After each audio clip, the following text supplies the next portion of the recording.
presents a Robert Zemeckis film, Back to the Future, Part 2. Hey, everybody. Welcome back to the Let's Talk Movies podcast with me, John, and David, a.k.a. Shamrock Balls. And today we are going on our first journey back to 1989, and we are going to be talking about Back to the Future, Part 2. And David, why don't you take the lead from here? Yeah, so as you say, this is November 89, John, or 89 November. We're not sure what they call it. So we're going to be covering two brilliant movies from the summer. No, well, this didn't come out in the summer, didn't it? But from the year of 1989. And we're starting with Back to the Future, Part 2, as you said. And John, have you... I listened back to our podcast for Back to the Future Part 1, which we done way at the start of last summer. And you had mentioned that you had seen these movies when you were a teenager in the mid-2000s. Yep, like 2005, 2006. Yeah. So did you have it on physical media, or have you had Back to the Future on physical media ever since? I got the DVDs, then I got the Blu-rays, and now I got the 4Ks. Oh, that's right. Just wondering. Since when did you become the physical media type? Oh man, that's so funny. That's the line you picked because Faith, like literally, I was watching the show, rewatching the movie in here before we started the show, and Faith hears that line from across the house and laughs at it. She thinks it's ridiculous. Yeah, I love that line. That is one of my favorite lines ever in movies. I think I was also telling you that there's a performance that stood out to me in this time around, and it's Thomas Wilson's performance in this movie. That's the one. Like he's going for it, no matter which Biff he's playing. Yeah, he's absolutely brilliant. And as I say, like I was sitting thinking, what line am I going to do? I was like, I want to do this line. Since when did you become the physical type? And I was like, well, how am I going to put it in? And I was like, physical type. And I was like, physical media? Since when did you become the physical media type? So there we go. But yeah, I mean, talking about physical media, I'd mentioned in our first episode that I remember that we had the original Back to the Future on VHS, which was recorded off the television in the late 80s, and that we had the original Back to the Future Part 2 on VHS cassette. And I don't know if you've had these, John, in the States. So when you went to a video rental store over here, sometimes the actual case, well, they had all the cases out so you could pick what movie did you want to rent. Mm-hmm. And then you would bring that up to the counter, and then they would go get the tape and put it in like a neutral kind of plastic cassette cover, like a black one, or I remember one was yellow. Okay. And then they would just put the actual advertising cover, which was empty, back on the shelf. Yeah, that's how it was here, but they would actually already have the neutral casings behind the empty box. Yeah. So sometimes those, like, they were plastic cases, they were bigger than the ones you would buy in the shops. And I remember the Back to the Future one we had was a bigger one. So I don't know, my brother got it. My older brother got it from somewhere. I don't know if he bought it as an ex-rental copy or was it like a proposal copy. I'm not 100% sure. But we had those two for years. And like Back to the Future 2 was the one I watched the most. Watched it over and over and over again. So when it got to the end where Doc is like sent to the Old West, I hadn't seen the third one yet, you know? Yeah. And so like, every time I got to that point, even though I was entertained for almost 2 hours watching this amazing movie, I was disappointed that I didn't get to see the conclusion. It's tough to watch 2 and then not go right into 3. Like, at least, people back in the, it was different for like Empire Strikes Back into like Return of the Jedi. Like, at least people knew in 1989 that in the early 1990 we'll get the conclusion. Yeah. Yeah, well, as we find out, it tells us at the end that there will be a part 3 coming in 1990.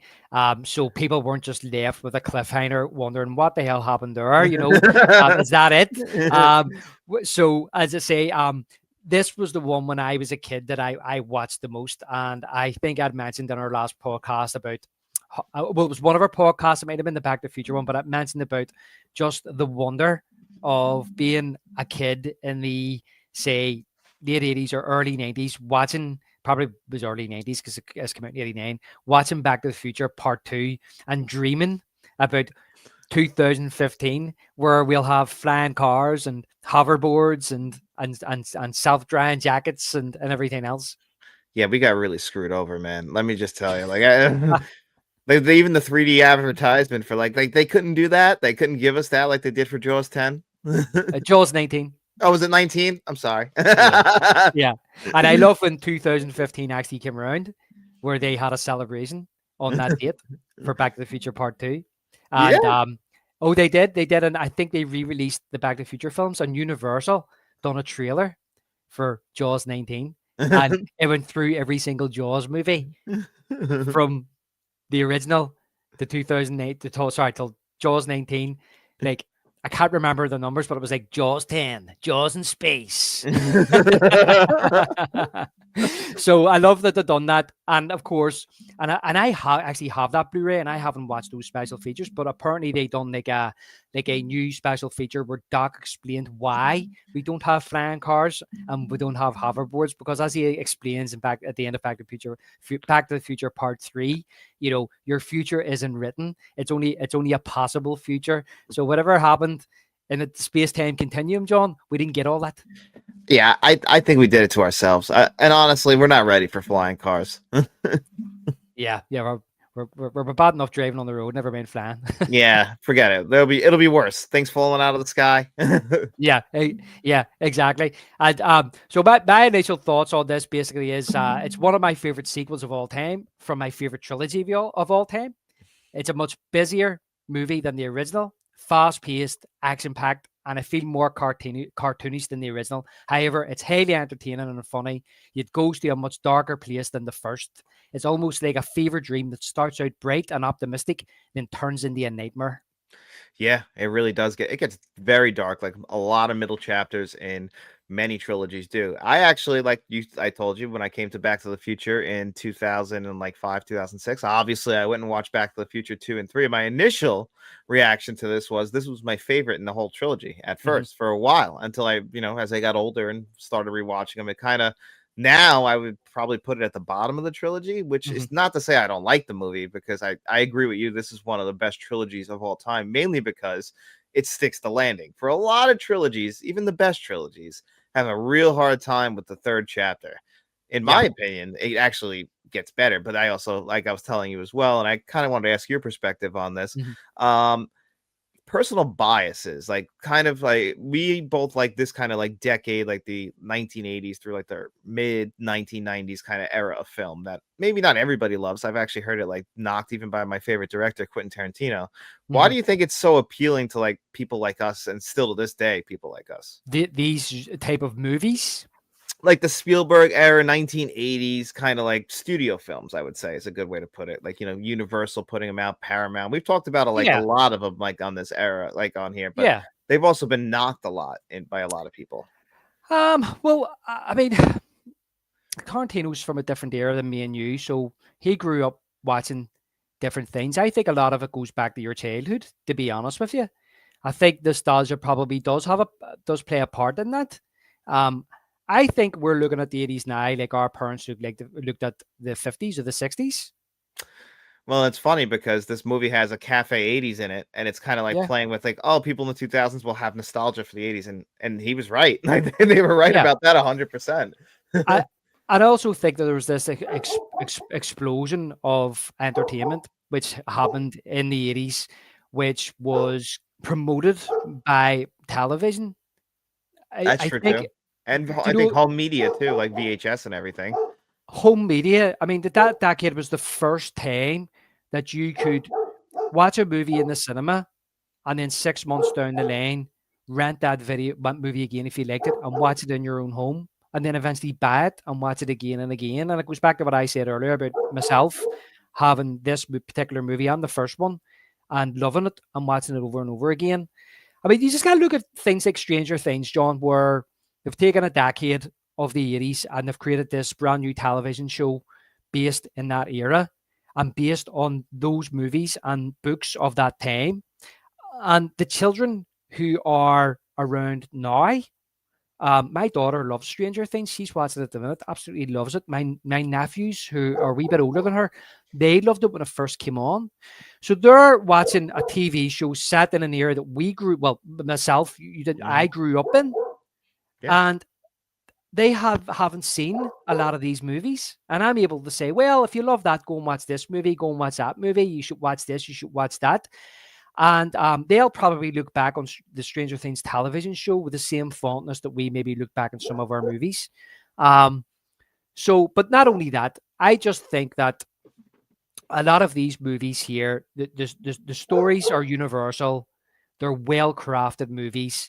And I think at that particular time, I think before CGI came in, cinema was hitting a pinnacle of special effects. And yeah, so I think that kind of helps it either. A lot of these movies don't feel dated. I don't feel like Back to the Future feels dated.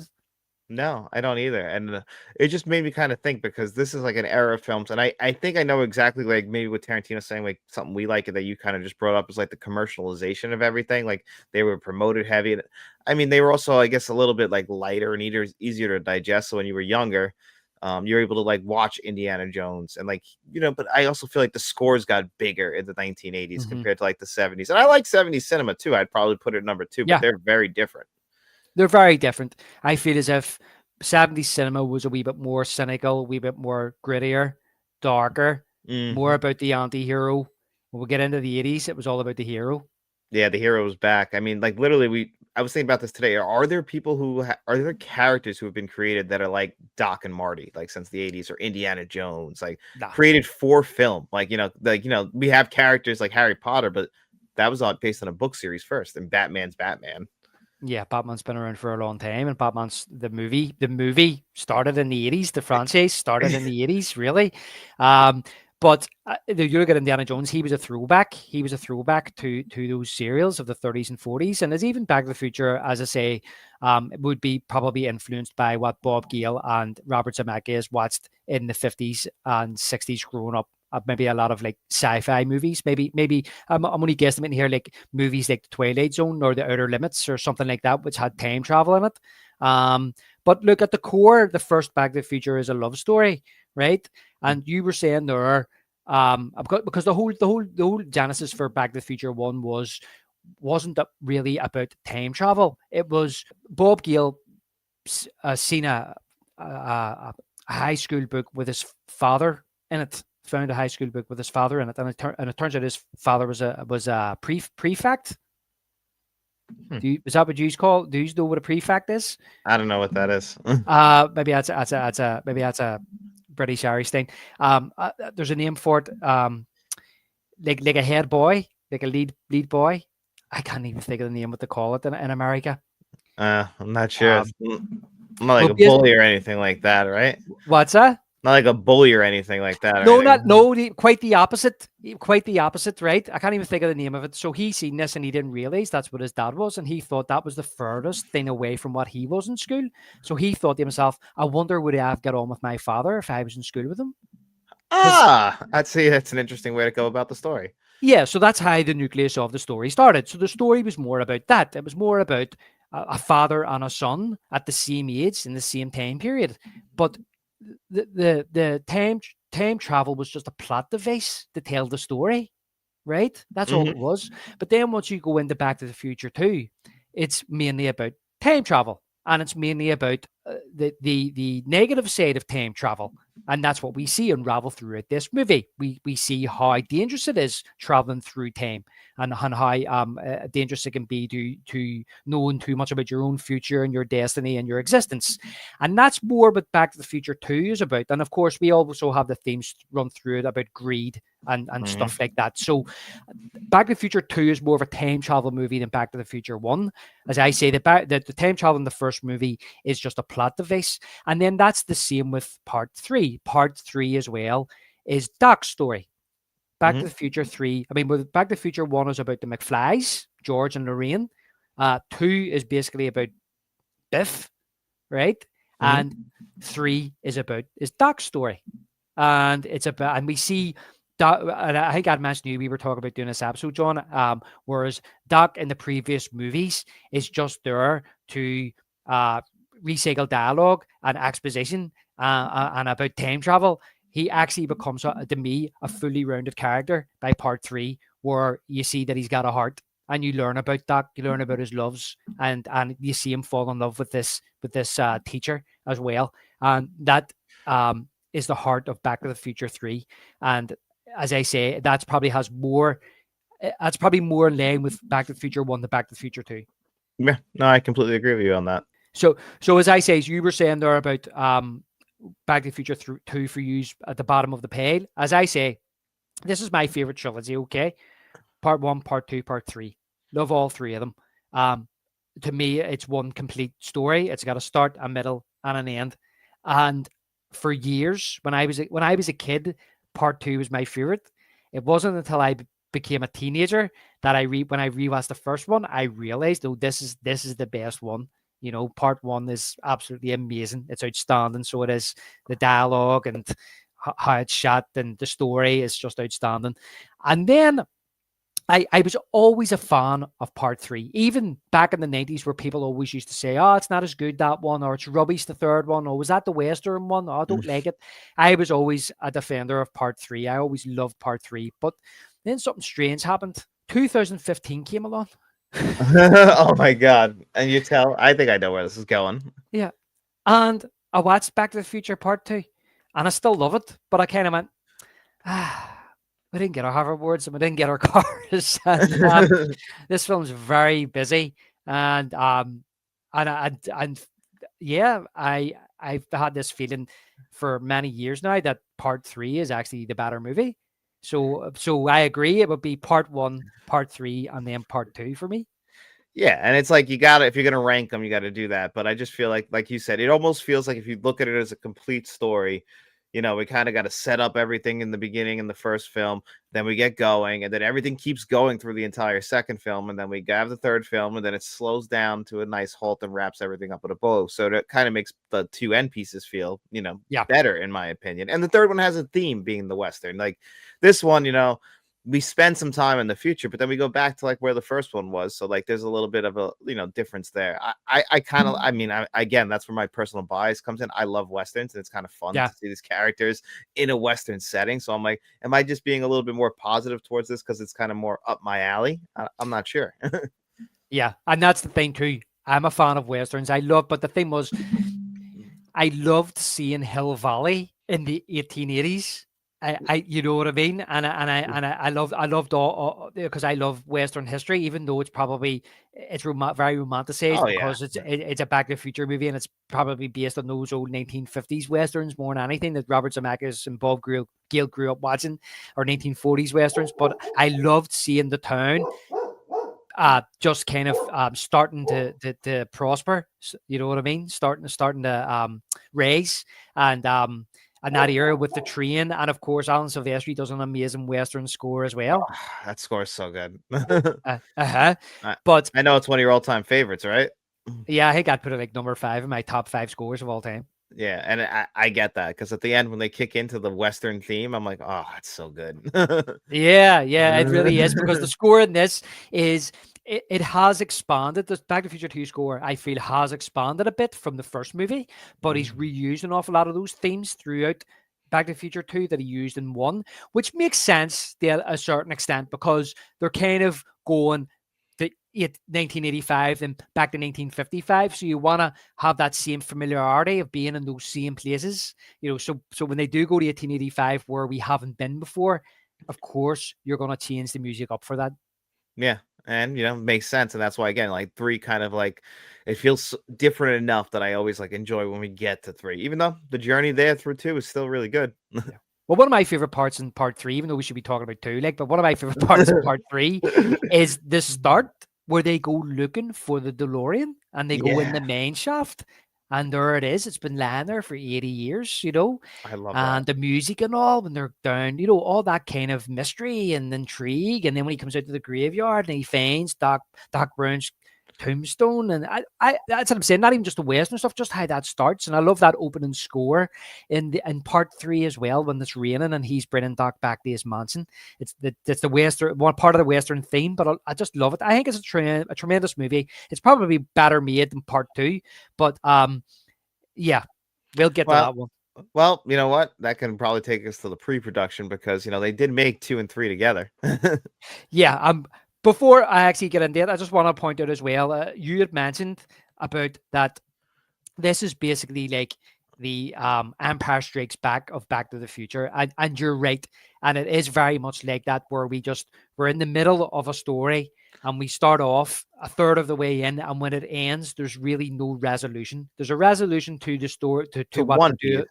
Yes, the self-contained story, but there's not but then it throws up another dilemma at the end, which we will get to, and it is the darkest of the 3 movies. Yep. I mean, they still try and like soften the blow with the Western Union thing, which we'll get into, but still, it's pretty dark. Yeah, it's pretty, and that's what I love about it. I love how dark it gets. Like I said, it's not Darth. It's not Darth Vader. Is my father dark, but still dark. Yeah, well, it's pretty dark that that Biff pretty much loses his mind, even though he's a kind of a psychopath anyway. But but because he's got the money and that he's able to exercise that evil and get away with it. Yeah, he's just an evil person within. It's just that he was always compromised by money, and now when he has it, he's just a terrible person. Yeah, well, now that he has, he can get away with murder. Literally. Whereas, like, when he didn't have money, he probably wouldn't have done that. The power went to his head. So, and that goes to a very, very dark place, where he thinks he can just murder people and get away with it. Yeah. So, unfortunately, people do get that way. Yeah. So, as you say, production budget $40 million for this movie, and which probably was an awful lot for the time, but yeah, it was probably at the top end of budgets back then. Yeah, probably. That's a lot of money. I mean, back then, like we've talked about even our James Bond reviews when we do those, is like they were very conservative with their budget. It's not like they are now where they're like, we'll give you $300 million, and like they hope that they get like a $600 million return. They'll be like, 40 million's enough. Don't go over that and expect like, maybe $100 million in returns. Yeah. So Universal Pictures wanted to do a sequel to Back to the Future and asked would Bob Gale and Robert Zemeckis do it. So Bob Gale, he was co-creator and co-writer, along with director Zemeckis, said they would only do it if Michael J. Fox and Christopher Lloyd returned. Yep. I mean, which makes sense. Why would you try and do it without the stars? Yeah. But Fox and Lloyd said if Gale and Zemeckis were doing it, they would, as did Lee Thompson and Thomas F. Wilson. So they quite easily just came on board. Yeah, why would you say no to that? Yeah, and I was thinking about this. I didn't really look into it. I've no doubt that when Universal came knocking on their door, I'm sure Bob Gale and Zemeckis went, a bit more money this time, please. And just see him with the stars. I'm sure everyone got their pockets greased up for this one. Yeah. To be expected. Yeah, of course. I mean, they didn't seem to be too snobbish in saying like, "Oh, but no, it's a one and done deal. We don't want to do a sequel." It was more kind of like, "Yeah, we'll do it." But they didn't disclose where they probably had a meeting and went, "Yeah, we'll do it, but we'll do it for $1 million each." Yeah, I'm sure they all got paid very well. But which brings us to Crispin Glover. Bob Gale claims that he asked for too big a salary, therefore they wrote him out of the sequel. Yeah, I mean, and Crispin Glover has said that like for him it was kind of like the morality of it all at the very end of the movie. And I'm like, I don't know, man. I think that sounds like you getting on your high horse there. Yeah. According to I've heard you hear conflicting stories. One of the ones that springs to my mind was that apparently he asked for the same as what Michael J. Fox was getting, and they said to him, "That's not realistic." Yeah. And apparently Bob Gale this was all through his agent, told his agent, "Listen, come back, have a think about it, and come back with a better offer." It wasn't the case of we're going to give you this and that's it. It was like, we'll negotiate, but you're not getting the same as the star of the movie. And his agent came back and says he's not, excuse me, he's not budging. And they went, "All right, Bob." Yeah. Well, unfortunately, that kind of came back to bite them in the ass, didn't it? Yeah, it does come back to bite them in the ass, yeah, because the guy that plays George McFly in Back to the Future 2 was wearing his prosthetics from Back to the Future Part 1. In other words, he took his likeness and then Crispin Glover sued them and won for Mhm. taking his likeness without his consent or paying him. Yeah, I- and that's like that's a historic case now, because now you can't use somebody's likeness without their permission. Yep, and that is a changed. Yeah, changed cinema. So it's So actually a big deal, even though, like, it kind of came from a little bit of a petty disagreement. It changed everything. yeah, it did, which always used to make me wonder because, obviously me being a big Jaws 4 fan, John, Mhm. and Roy Scheider was adamant he wasn't coming back for Jaws 4, yet they used this picture in it, and they used some footage from the original Jaws in it, and I don't know if he get paid for it. So that was 87. So obviously Scheider didn't take it the way Crispin Glover took it, but I suppose somebody actually acting you in a movie, pretending to be you, is different than using stock footage. Well, you're trying to fool the audience to make them think that you still came back, even though you didn't.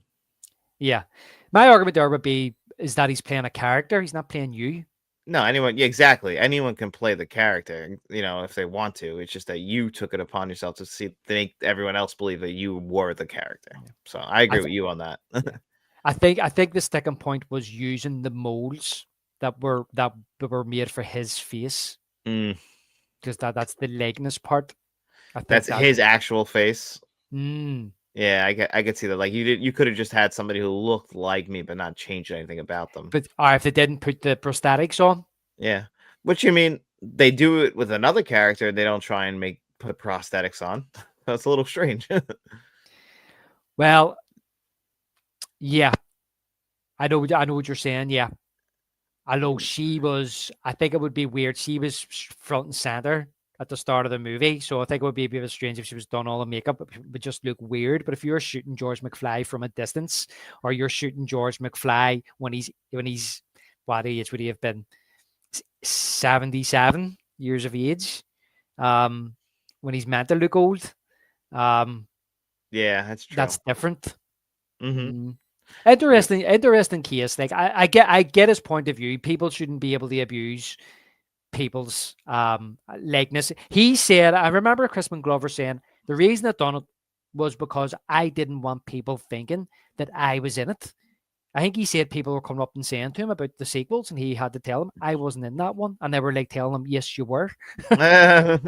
Well, he's technically still in it because of the flashbacks anyway. Like, in those sequences, he's still in the movie as him. So when they're going to use that type of footage, which I guess, I guess they probably would be allowed to, because it's from the first film.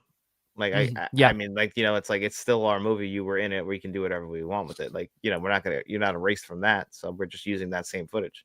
Yeah, which is probably the same of Scheider and Jaws 4. They used the footage from the first movie. Exactly. Like, it's still our movie. It's still, we're the same studio. We don't need to get permission to use our own stuff. They probably get paid for it anyway, that type of stuff. Yeah, I'm sure that all falls under, like, what do they get? I don't know what that's called, what they get each month from the studios and everything every time there's stuff. Residuals? Residuals, I was going to say royalties, but yeah, residuals, yeah. Yeah, so same thing, right? Yeah, same thing, yeah. So speaking of which, Elizabeth Shue replaced Claudia Wells as Jennifer Parker, as Claudia had personal commitments and had to leave the business. Yeah, so that's a little bit more like, I would have came back, but I can't come back. Yeah, apparently she was looking after her sick mother, so she'd left acting completely. She wasn't working at all when they asked her to come back. That's sad. So, I think, yeah, I read her mother had cancer. That does suck. Yeah, that's right. So you can understand that. Although I have to say, I do like Claudia Wells as Jennifer Parker more than Elizabeth Shue. Elizabeth Shue plays it very campish, cartoonish, and I think Claudia Wells plays it a wee bit more serious, a wee bit more grounded. I think I agree with you, but I do really like Elizabeth Shue, if I'm being honest. I don't know if it's just because I like Elizabeth. I do. That's even on this watch. I don't know. I also really like her face. Yeah. No, I really like her. Well, I like her face in other movies, but this one here with that red hair and it's all flicked over and all, it's just, I don't know. I just don't like her in this movie. I don't know. There's something about her. Yeah. I like her in Hollow Man. Yeah. Oh my God. I mean, she always pops around. It's funny that it's Elizabeth Shue, honestly, in my opinion. Yeah. Yeah. The Karate Kid. Yeah. All throughout the 1980s and early 90s, she was everywhere. Yeah. I suppose that was a big name for them to kind of get for this movie, even though it was a small part. Yeah, I mean, they knock her out for most of the movie. That's true. That's true. So original drafts of the screenplay had the characters going back to the 1960s in the third act. However, Robert Zemeckis thought it would be cool to go back into the original movie and look at it from a different point of view, which you touched on earlier, John, which is why I didn't want to go into it too much. But yes, that to me in itself is such a unique idea. What a unique concept. I mean, I don't know if any movie had ever done that before, because as he said, we're making a time travel movie. Wouldn't it be cool to just, I mean, that would be the same if they were just to go into the 60s and everybody's just a wee bit older and, to do some generic plot. But for him to say, let's go back in their own movie, I mean, how difficult would that be to shoot 4 years later, making sure that everything was precise and perfect again? You can't just do anything on a whim. You have to make sure that it matches. Yeah, and I mean, honestly, when you think about it, it's Robert Zemeckis, and he's the king of this when it comes to special effects. I mean, this is 89. The year before, he did Who Framed Roger Rabbit, intertwining, cartoon effects with the real world and everything like that. So he knows how to do these kinds of things. And then eventually with Forrest Gump and Polar Express, the guy's just a special effects machine. So if there was any director that would be able to figure it out, it's him. Yeah.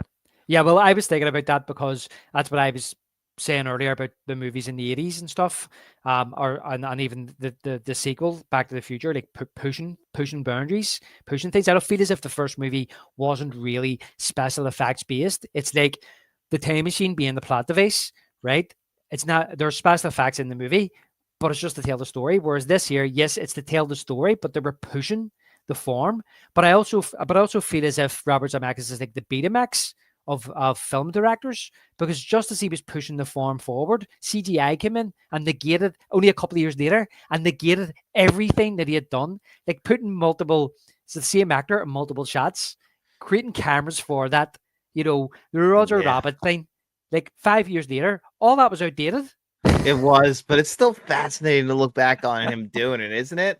I don't know. It's CGI. I'll always notice CGI. There's even some CGI in this movie, a little bit that's like not really the greatest, but all the stuff they do with the characters overlapping, it still holds up. That text still holds up to me. Are you sure it's CGI and it's not optical? Maybe. Well, isn't the one scene when the police car flies away CGI? I'm not sure, to be honest. I actually think it's more kind of optical. Maybe. I mean, I just thought that looked like it was a computer generated. Well, the Jaws shark is also computer generated. Are you sure it's not animated?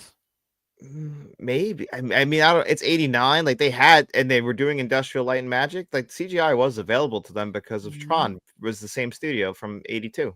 I mean, I could be wrong, but if I was to place a bet on it, I would say there's no CGI in this movie. I would say it's all optical effects. It's Industrial Light Magic. It's like what they've done in Temple of Doom with their special effects, with miniatures and optics and animation. And it's the same with the done like in Star Wars and movies like that. I actually went back and looked this up because we talked about CGI. It came to my head a few weeks ago, and I'm going to look this up.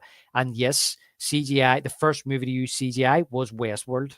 Really? You were right? Yes. That's why I won't take a bet against you, because I'm just making these up in my head. Like, is there CGI? Because it looks like it, but I could be wrong, and I wouldn't bet against you. Yeah. And it mentioned young Sherlock Holmes, like as I said, and then other ones, but I now that I'm thinking about that didn't mention Back to the Future 2 at all. So I don't think there is. So this is 89. You can remember like The Abyss done the CGI thing with the water in 89, the same year. Yeah. And then the next we had Terminator 2 and then Jurassic Park. This, I don't think there's any CGI in this, John. I could be wrong. I'm willing for somebody to correct me that I'm wrong. But if I was to bet on it, I would say there's none of it. It's all just done old kind of special effects that they were doing since Star Wars. Huh. All right. Yeah, I mean, hey, I'll take your word. I just thought that the one police car looked like CGI, and the Jaws thing I thought was CGI, but that was it. The Jaws thing could have been done animated, like animated sales, like the done with Roger Rabbit. That's true too. That's true. I thought that the way that it looked pixelated, which could be by intention through the animation, I thought looked CGI. Look at the shark bites. It's got big bloody googly eyes. They just pop out.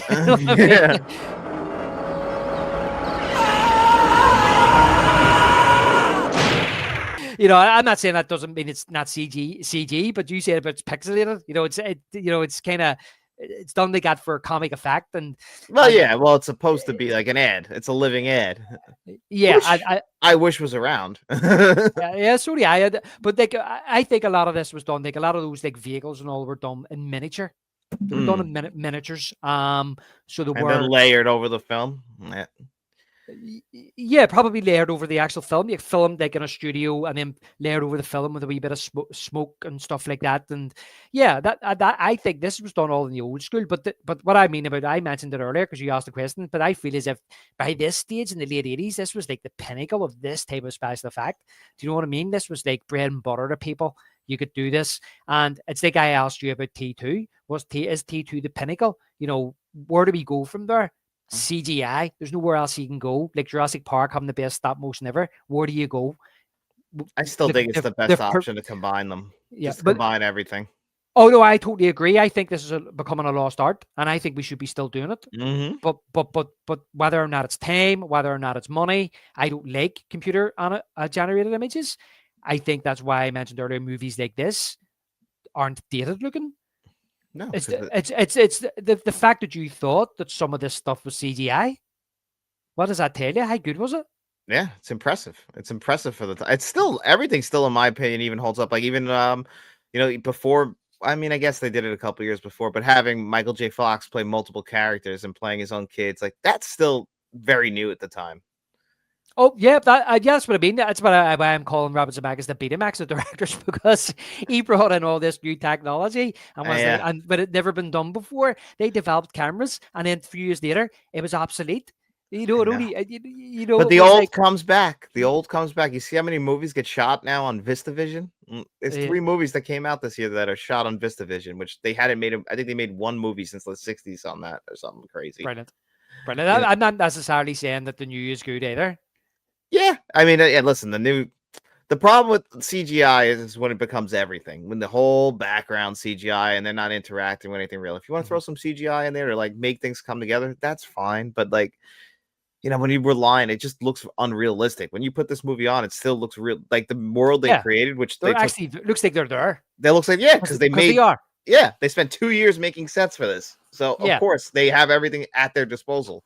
It's not created in a computer after they already filmed. Yeah, and look, if you watch a making of, you can look for the splices and you can look for the edits, and it doesn't really match up. If you're really looking for it, like we said about Halloween, last episode, one that springs to mind, which is seamlessly done, is when the DeLorean comes back from 2015, and they're dropping Jennifer off at her house, and you see the DeLorean come down from the sky. It passes a lamppost and lands and drives into a driveway. Well, the shot on the right-hand side where it's coming out of the sky, that's a miniature, right?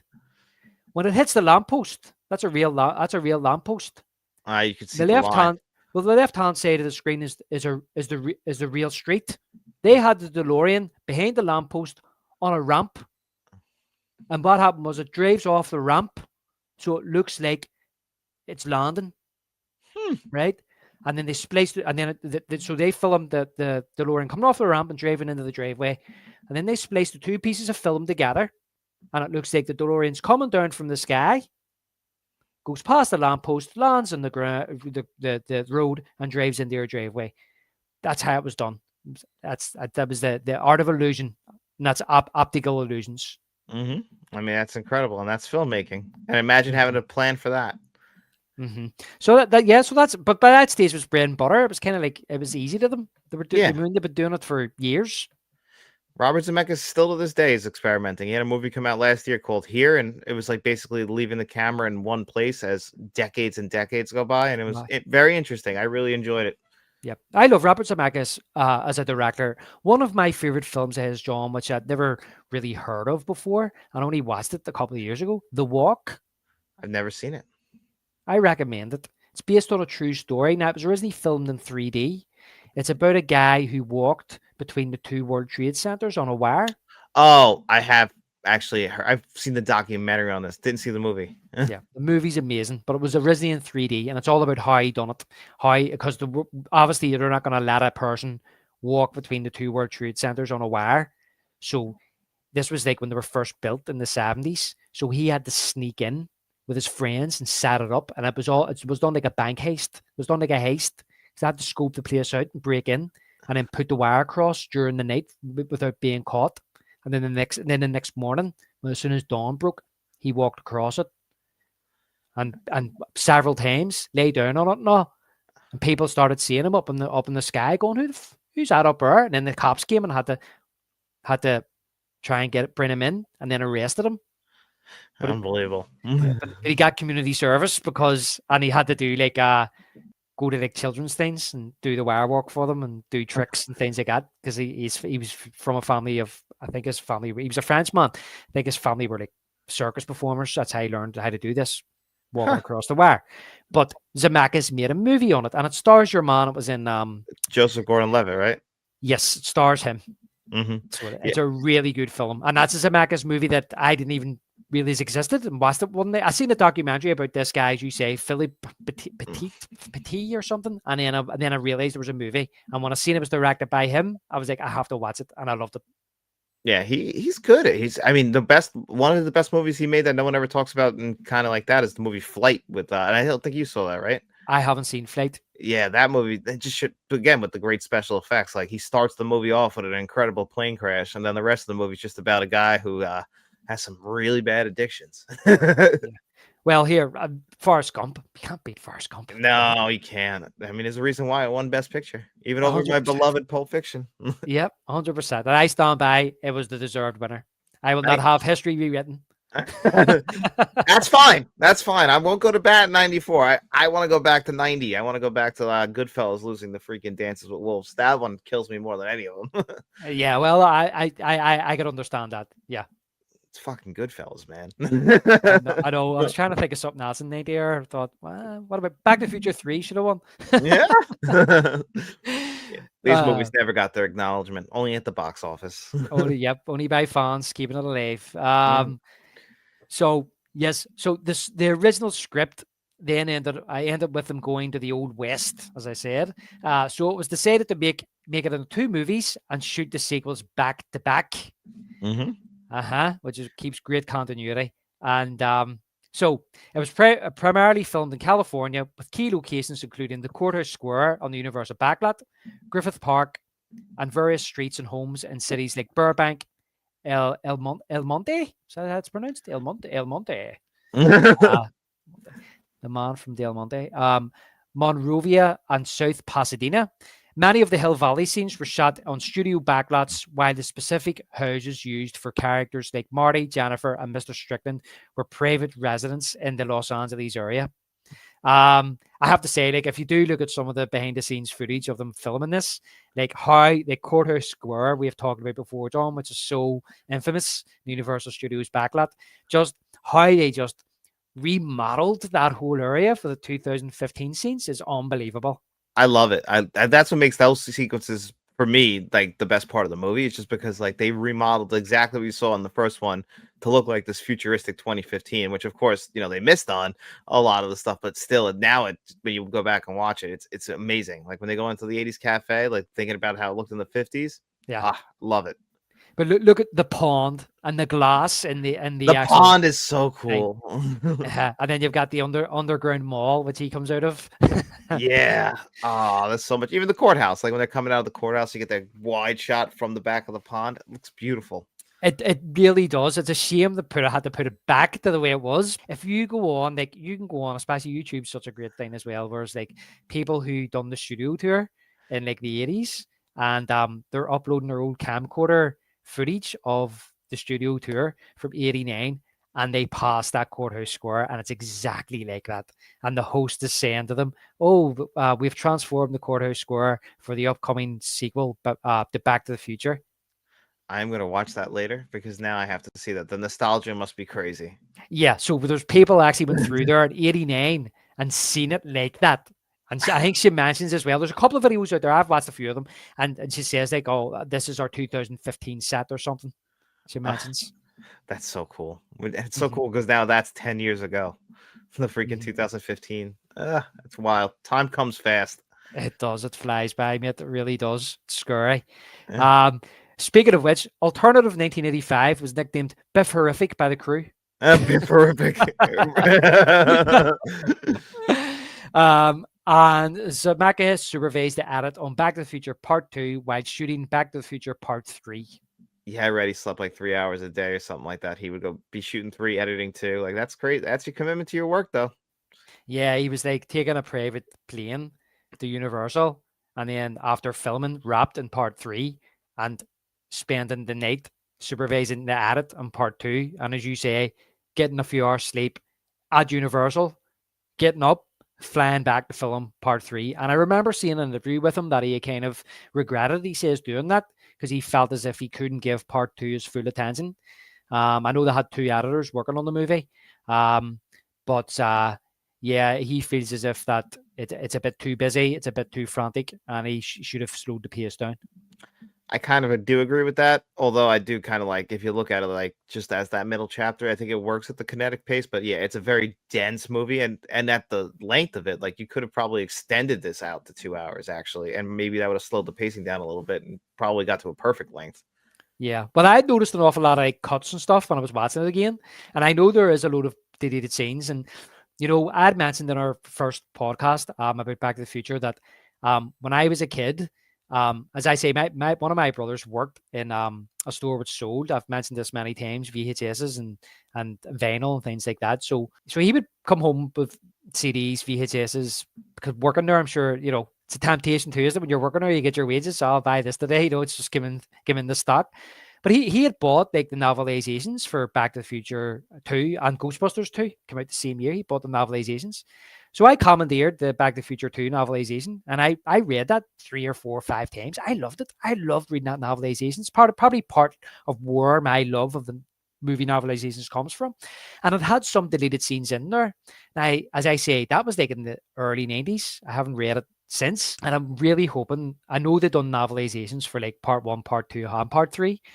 I would love them to reprint it as an omnibus, because I have the Indiana Jones omnibus for the original trilogy, just to read it. And it's like you say, this movie, I didn't realize, we were talking earlier before we started recording, it's 108 minutes long, 1 hour and 48 minutes long.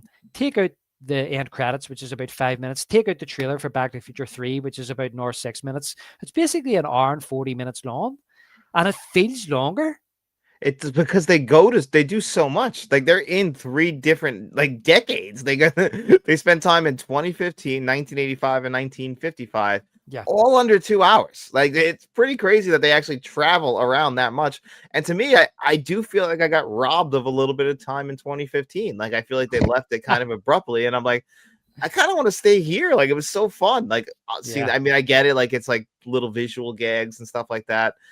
But like, I really enjoyed it. I just always like, I enjoy seeing like older Marty. I mean, we'll get into him in the film, so we'll talk more about that. But I had a lot of fun there. I just feel like we rush out of there. Yeah. Well, when I was a kid, like, I always found the future the most exciting, interesting part of Part 2.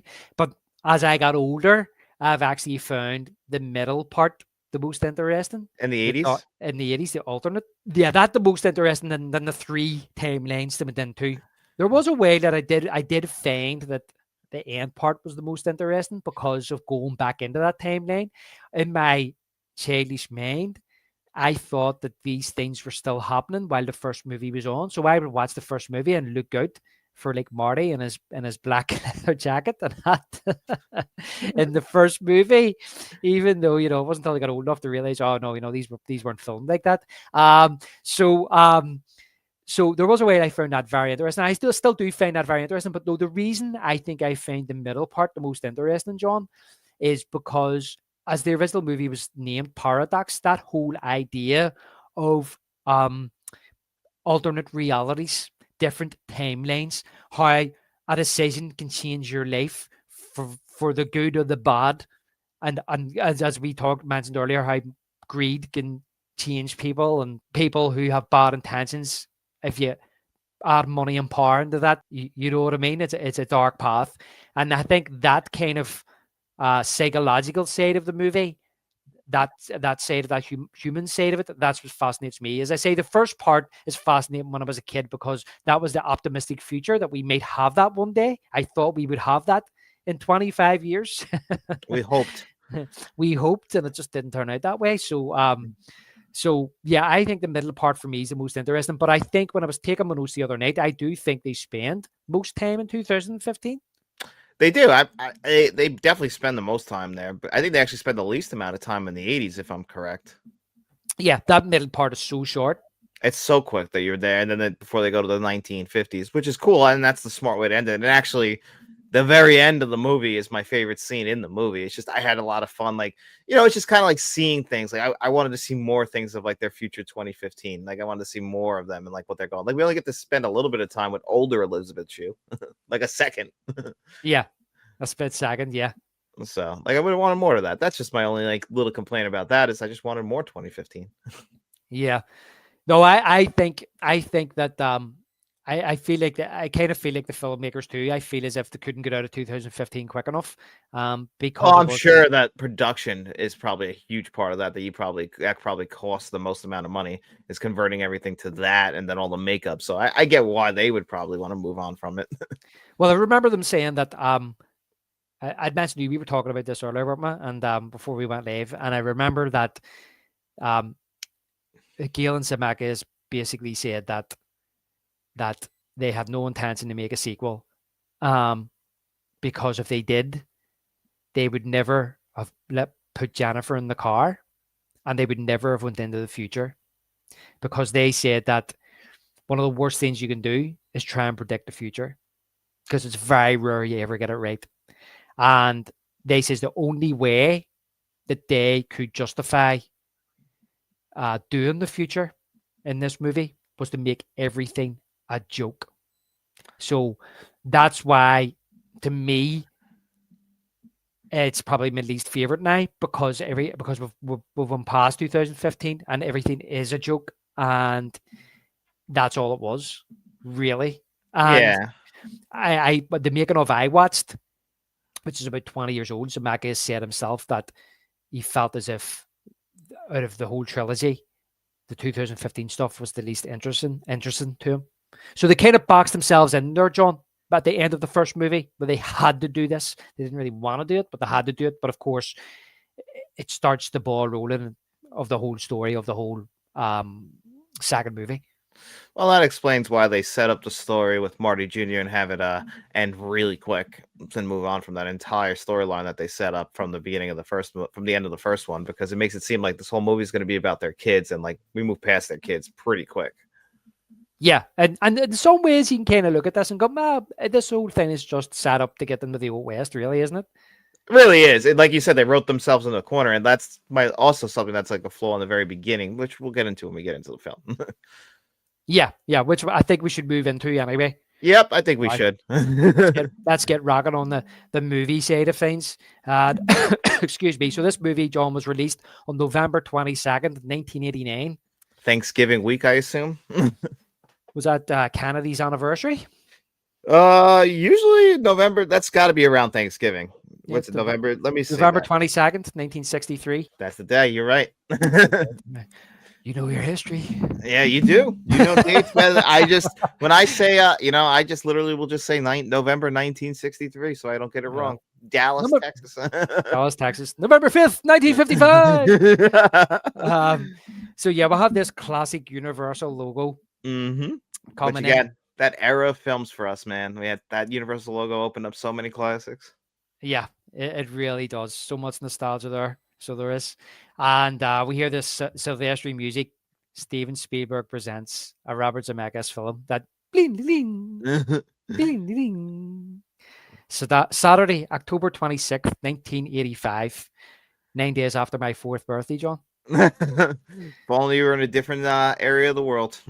I know. Could have went with them.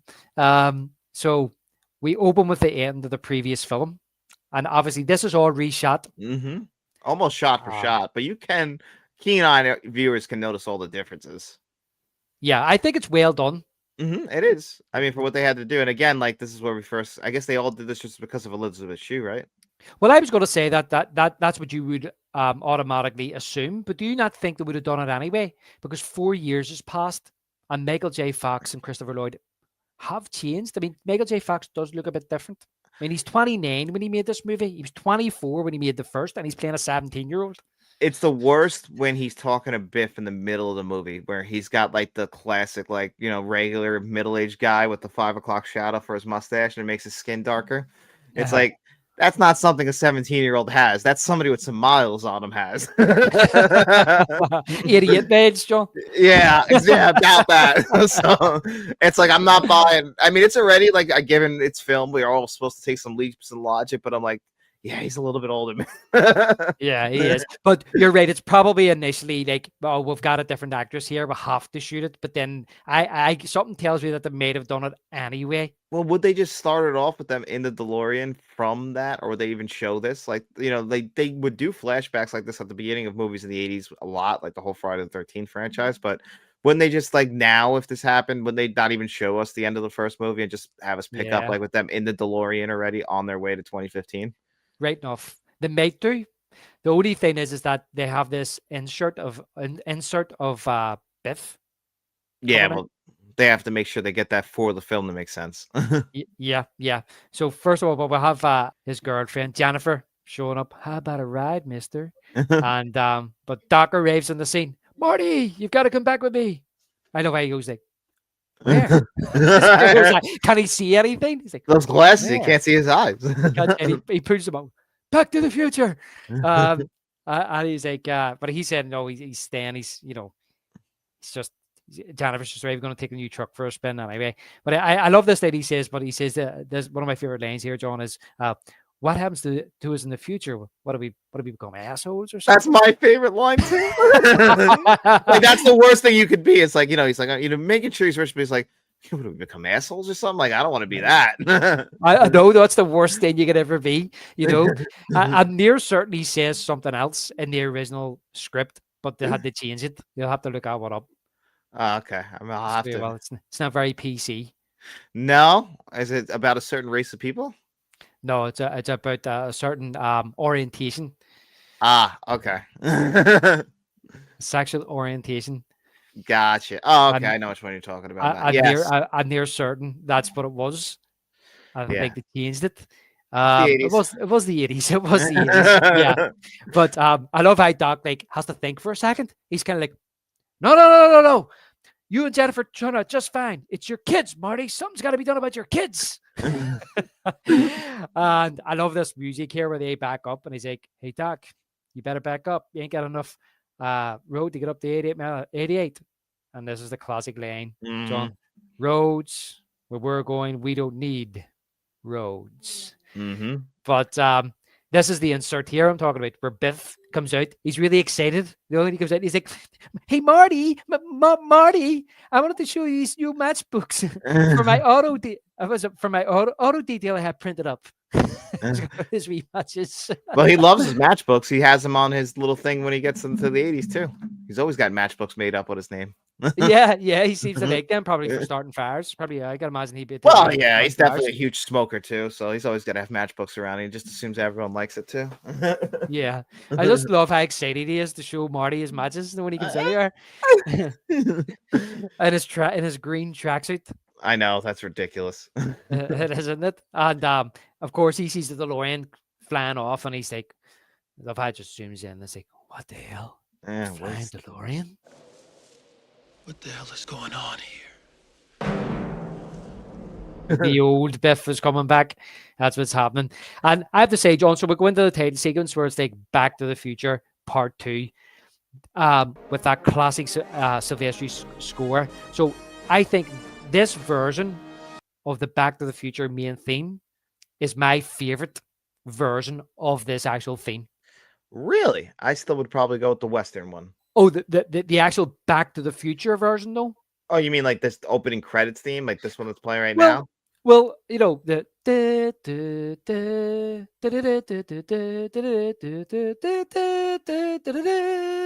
yeah, I still probably would take the Western version of that. So you're talking about the Western one kind of goes more like a yeah,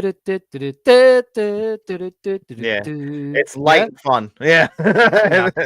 I do like it, but that main thing, the horns get bigger, you know. yeah, there's a wee bit more drums and all in there.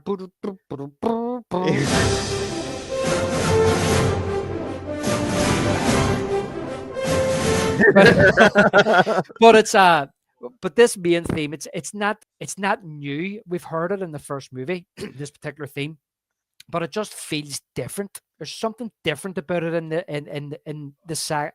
opening titles of this second movie, and this is my favorite version. Well, one thing I know in the first movie when they do the opening titles, they show everything and everything like in Doc's his apartment there or whatever in the garage. But in this movie, like they leave it on the clouds and the rain. In the third movie, they kind of linger on Doc's house. Mm. I actually really like what they do in the third movie, but I also really like this movie in the rain as well and how we start in here. I don't know, it's unique and it kind of like sets a dark tone for the movie. It's like raining and thunder and lightning it out. Yeah, exactly. And the thing is, what you're saying of the first movie is that I don't think you hear the Back to the Future theme until Marty is trying to get away from the Libyans. That's the first time you hear it. Yeah, you only hear the clocks and everything in the garage in the first one as they open the movie. Yeah, there's music at the start of the first movie, but it's not the full Back to the Future theme, and you have that Power Love song as well. But you're right. This one here is that obviously there's no the Back to the Future theme. There's no reason to disguise it. We all know the theme. We're very familiar with it, so we're straight right into it. Just like we talk about, we're straight right into the movie. And but you're right about the clouds. And as I say, I wrote down in my notes here is that for me, it's the best main title theme in the whole trilogy. I said I love the opening title sequence, flying through the clouds. It's like a dream.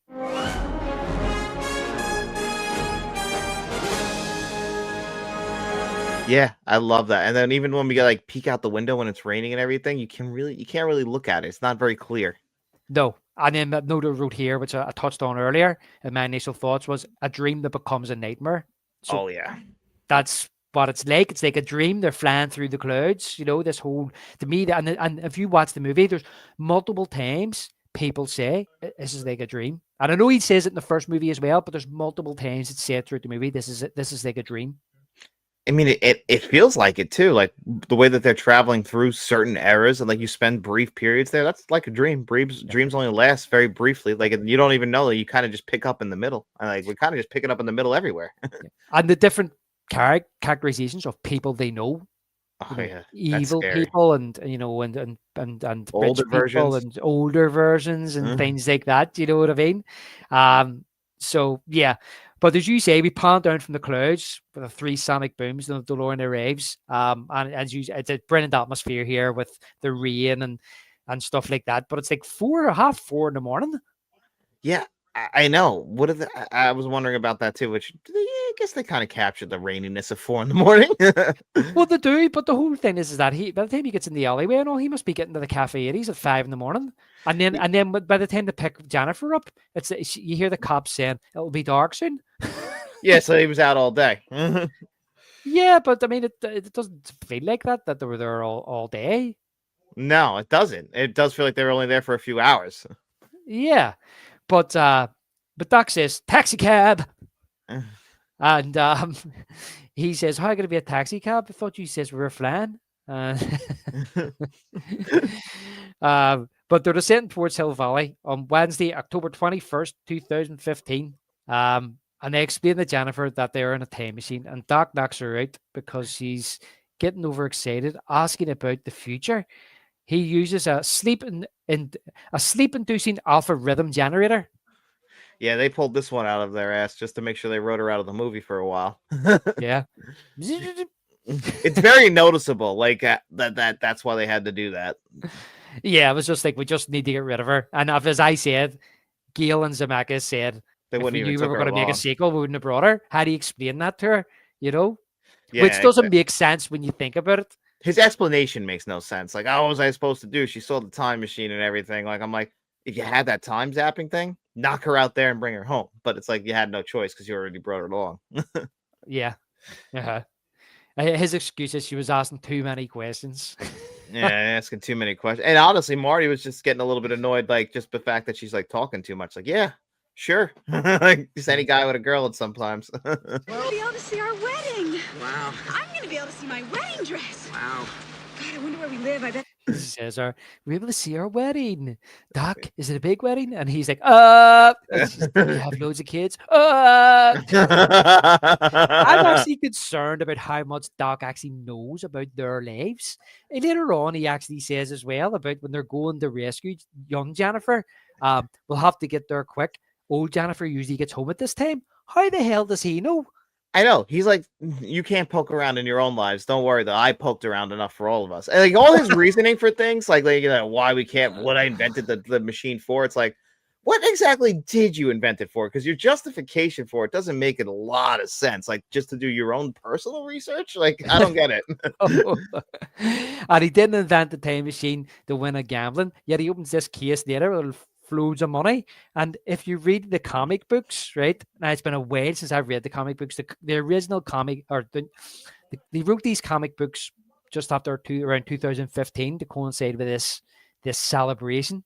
And in one of the comic books, the original comic book, it was all different stories, and it was about how Doc and Marty met. I mean, it was this 17-year-old kid hanging about with this old man, a 47 or 50-year-old man. It's a bit weird, but they explain that, and they also explain where Doc got his money from. And apparently, he went back in time and bought a load of Batman comics, and then brought them to the future and cashed them in. Now, is that morally correct? Not in my opinion. But you know what? Doc does come off a little bit hypocritical at points throughout all these things. And he's not willing to, he's not above lying. Look, he did lie to the Libyans. But let's be honest, everything he tells Marty not to do in the first movie and at the start of this movie, they just do for the rest of the trilogy. Yeah, it's true. I mean, and you know what? You can forgive it a little bit because he's kind of like, he's got the right idea, but he's never had a time machine before. It's like he's not really can plan out for like all this stuff. Maybe he had the best of intentions, but he's still human. Which is, I like that we turn in the movie when eventually he says, "Listen, we need to dismantle this thing. This is too dangerous." Yeah, it's even too dangerous for me. Like I'm not I can do bad things too with it. So like, sometimes he feels like he's just always blaming Marty, but it's like you do kind of shitty stuff too. Yeah, and they're only human at the end of the day. Exactly. Like, listen, if an almanac's in there, like we all have to really come to Jesus moment on that. I can go back and live a very comfortable life with that. Yeah. But he says, "Don't worry, she's not essential to my plan." And Marty says, "Well, you're the Doc. Here's our exit." And the DeLorean veers off in the Hill Valley. Right? Okay, so we see the sign. So this sign in the sky says, "Welcome to Hill Valley." It says, "A nice place to live. Please fly safely." And it says, "Goldie Wilson Jr., Mirror." It's a family thing. Once the family gets into politics, they never get out. Yep. It's a new dynasty. So this DeLorean lands in the alleyway, and Doc tells Marty to change clothes, but it's lice and rain, and he says, "Wait 5 more seconds. Too bad the post office isn't as efficient as the weather service."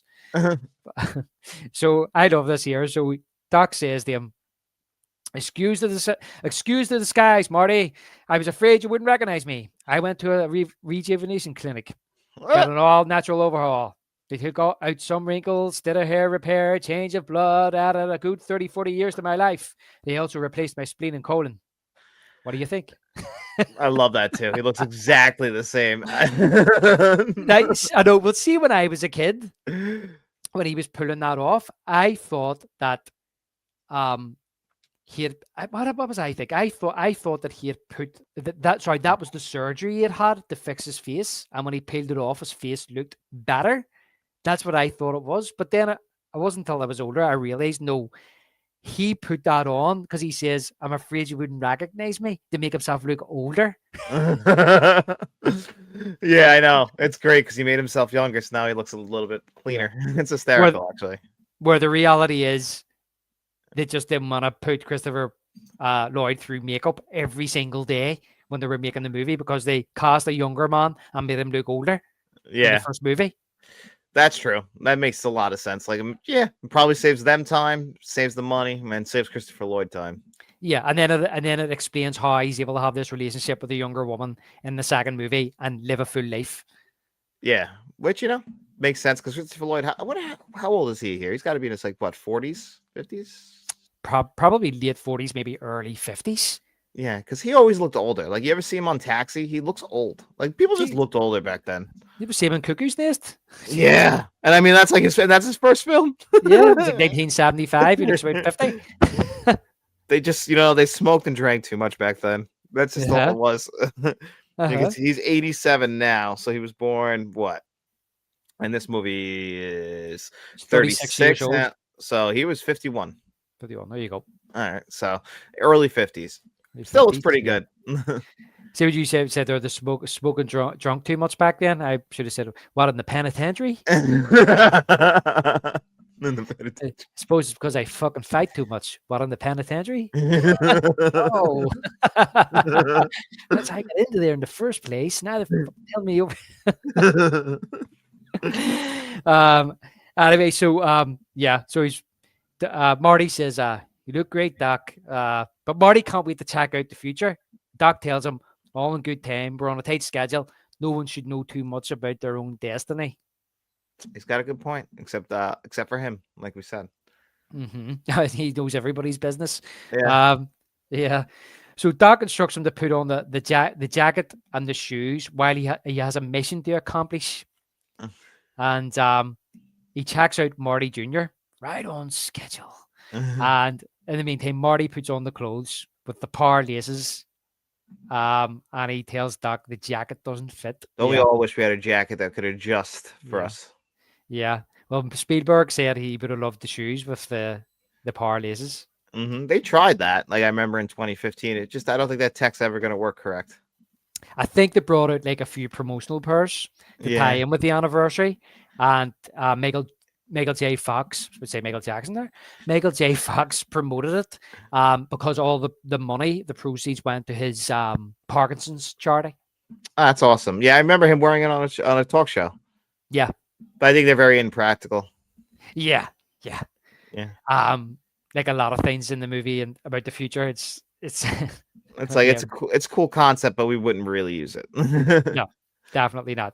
Yeah, Doc tells him to pull his pants pockets out because all kids in the future wear their pants inside out. What a waste. Yeah, and he puts a cap on his head. Perfect. You're the spitting image of your future son. So he asks him, "What's the deal now?" And they place Jennifer in the alley, and Doc tells Marty in 2 minutes to go around the corner to the Cafe 80s. It's one of those nostalgia places, but not done very well. It's true. It does look like a lazier version based on the Reagan in there. He says, "Go in and order a Pepsi. Here's a $50 for a Pepsi." Well, they weren't that off then. Well, yeah. They were about 20 years off. It'll be $50 in 10 years. Yeah, it's going that way. It's already $10 at the movies here. $10. Yeah, for a large drink.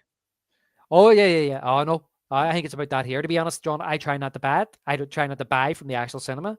I would buy from one of the wee pound shops, and then just try and smuggle the sweets in. Yeah, I mean, it's at this point that we're going to be having paying fours for stuff at the movies soon.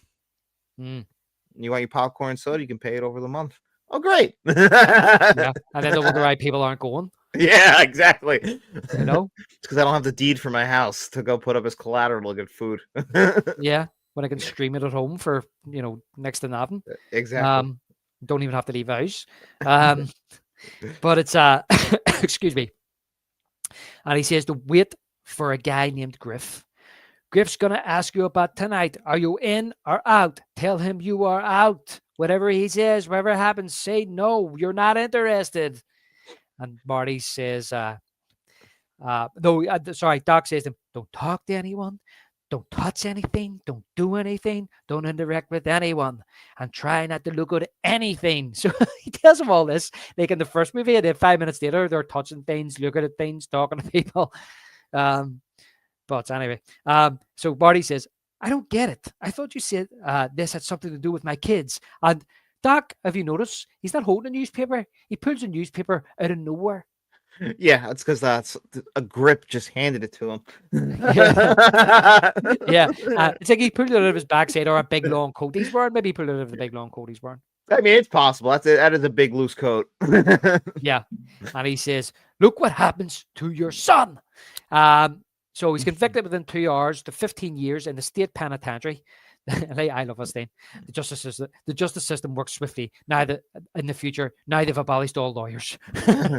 That'll never happen. They don't realize how a capitalist society operates. Yeah, I don't realize how much money the lawyers are earning. Yeah. And then he tells him next week his daughter tries to break him out, and she gets 20 years. Yep, corruption. And he's like, Doc, this is tomorrow's newspaper. So that's why they're there, to stop this one event from happening. As Doc went further into the future, and this one event starts a chain reaction which destroys his whole family. So Doc is going to intercept the real Marty Jr. while they leave Jennifer in the alley for a few minutes. It's pretty irresponsible. It's very irresponsible. It's very irresponsible to leave her in the alley like that. Could he have not just left her in the DeLorean? That's what I was always thinking. But I don't know what the reasoning was for not leaving her in the DeLorean. And just before Doc goes, I love this line, John, where he says, "Oh, and Marty, be careful around that Griff character. He's got a few short circuits in his bionic implants." You see Marty's face is like, the fuck? Yeah, what the fuck is a bionic Seriously? implant? Yeah.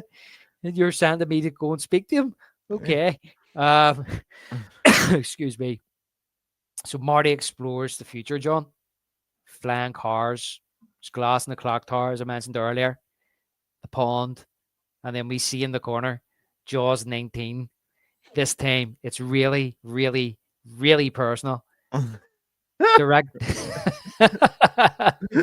Directed by Max Spielberg. Max. Steven's son. It's hysterical. I guess actually his kids didn't get into the game, huh? I don't think so. I think he's got like 9 kids. But Yeah, he I does. think one of them is an actress. One of the daughters an actress, is she? I don't Sure. know. You would think like you got the door right there, but hey, who knows? I know out of those, he's 9 kids, I think. But there are a out lot of the them nine- adopted, right? Yeah, I would say a lot of them are adopted. Max is the son he had with Amy Irving, I think. Oh, so his first son. His first wife, yeah. And obviously that's all a joke. It's all tongue in cheek joke. And I have to say, when 2015 there was an awful lot of merchandise come out for the celebration of Back to the Future Day, and they brought out a book called The Visual History, which I have, and it came with a poster of Jaws 19. That's awesome. It's class, so it is. That is fucking awesome. And I assume it says right on the poster. It's really this time. It's really, really, really personal. I think so. I've kept it in the book. I haven't looked at the book since I bought it. To be honest, like I can't believe that was 11 years or 10 years ago. But yeah, I think it does. It's where is the poster? You can see the poster in the movie somewhere, I think. But it's I think it says on it this time. It's really, really, really personal. Directed by Max Spielberg. It says on awesome. it. It's class. But Marty. You hear the Jaws theme, and the shark comes up behind him. He turns and he screams, covering himself up. The shark bites on him, as we said earlier. It just disintegrates, pixelates and disappears. The eyes and all pop out. Yeah. And everybody's looking at him. And then he stands up and he's like, fixes that. Shark still looks fake. Now, this is the thing. People think, this is my take on this. I think people got this totally wrong. They're not making fun of Jaws, saying the shark still looks fake. They're making fun of the people that said the shark looked fake, but when they watched the movie, they were fucking terrified. Yeah, I got that too. But that's him trying to act tough in that moment, just like act tough when he saw Jaws. Yeah, shark looked fake, even though he was petrified. I agree with that. Yeah. Whereas, like, don't get me wrong. Obviously, yes, Jaws: The Revenge. But this is, you know what I mean? But he's from 85, so he hasn't seen Jaws: The Revenge. But, I think it's more of a joke about the people that go, oh, Jaws, that shark looked fake, but they shit themselves when they watch the movie. Yeah, and I mean, obviously, it's only in here because of Spielberg anyway. Yeah, of course it is. Yeah, it's Yeah. just a joke for him. That's exactly why it's there. Plus, it's a universal property as well. Yeah. And they can use that. Yeah. It's a lighthearted joke. It's what I took it as anyway. Yeah, of course it is. I loved seeing it in the movie. And then when I bought the soundtrack, I was disappointed that the snippet of the Jaws theme isn't on that track. That would have been really funny, but yeah, makes sense. Raging. So I have the soundtrack. Anyway, so Goldie Wilson the third's advertising the Hoover conversions, and Marty looks in a shop window and we see the almanac. So this is like a 80s merchandise shop. It's called I think it's called Blast from the Past. And you see all these like all this kind of merchandise and gadgets from like the 1980s. And you see a couple of wee Jaws things down in the corner, but do you notice up in the top right hand corner, there's a Roger Rabbit teddy? Yeah, which of course would make sense with Robert Zemeckis. Which wouldn't have been released in Marty's timeline. No, Marty didn't get to see it yet. It's 3 years away. But I mean, a lot of this stuff he didn't get to see in his timeline because he only made it halfway through the 80s. That's right. So Marty enters the Cafe 80s. Beat It's playing.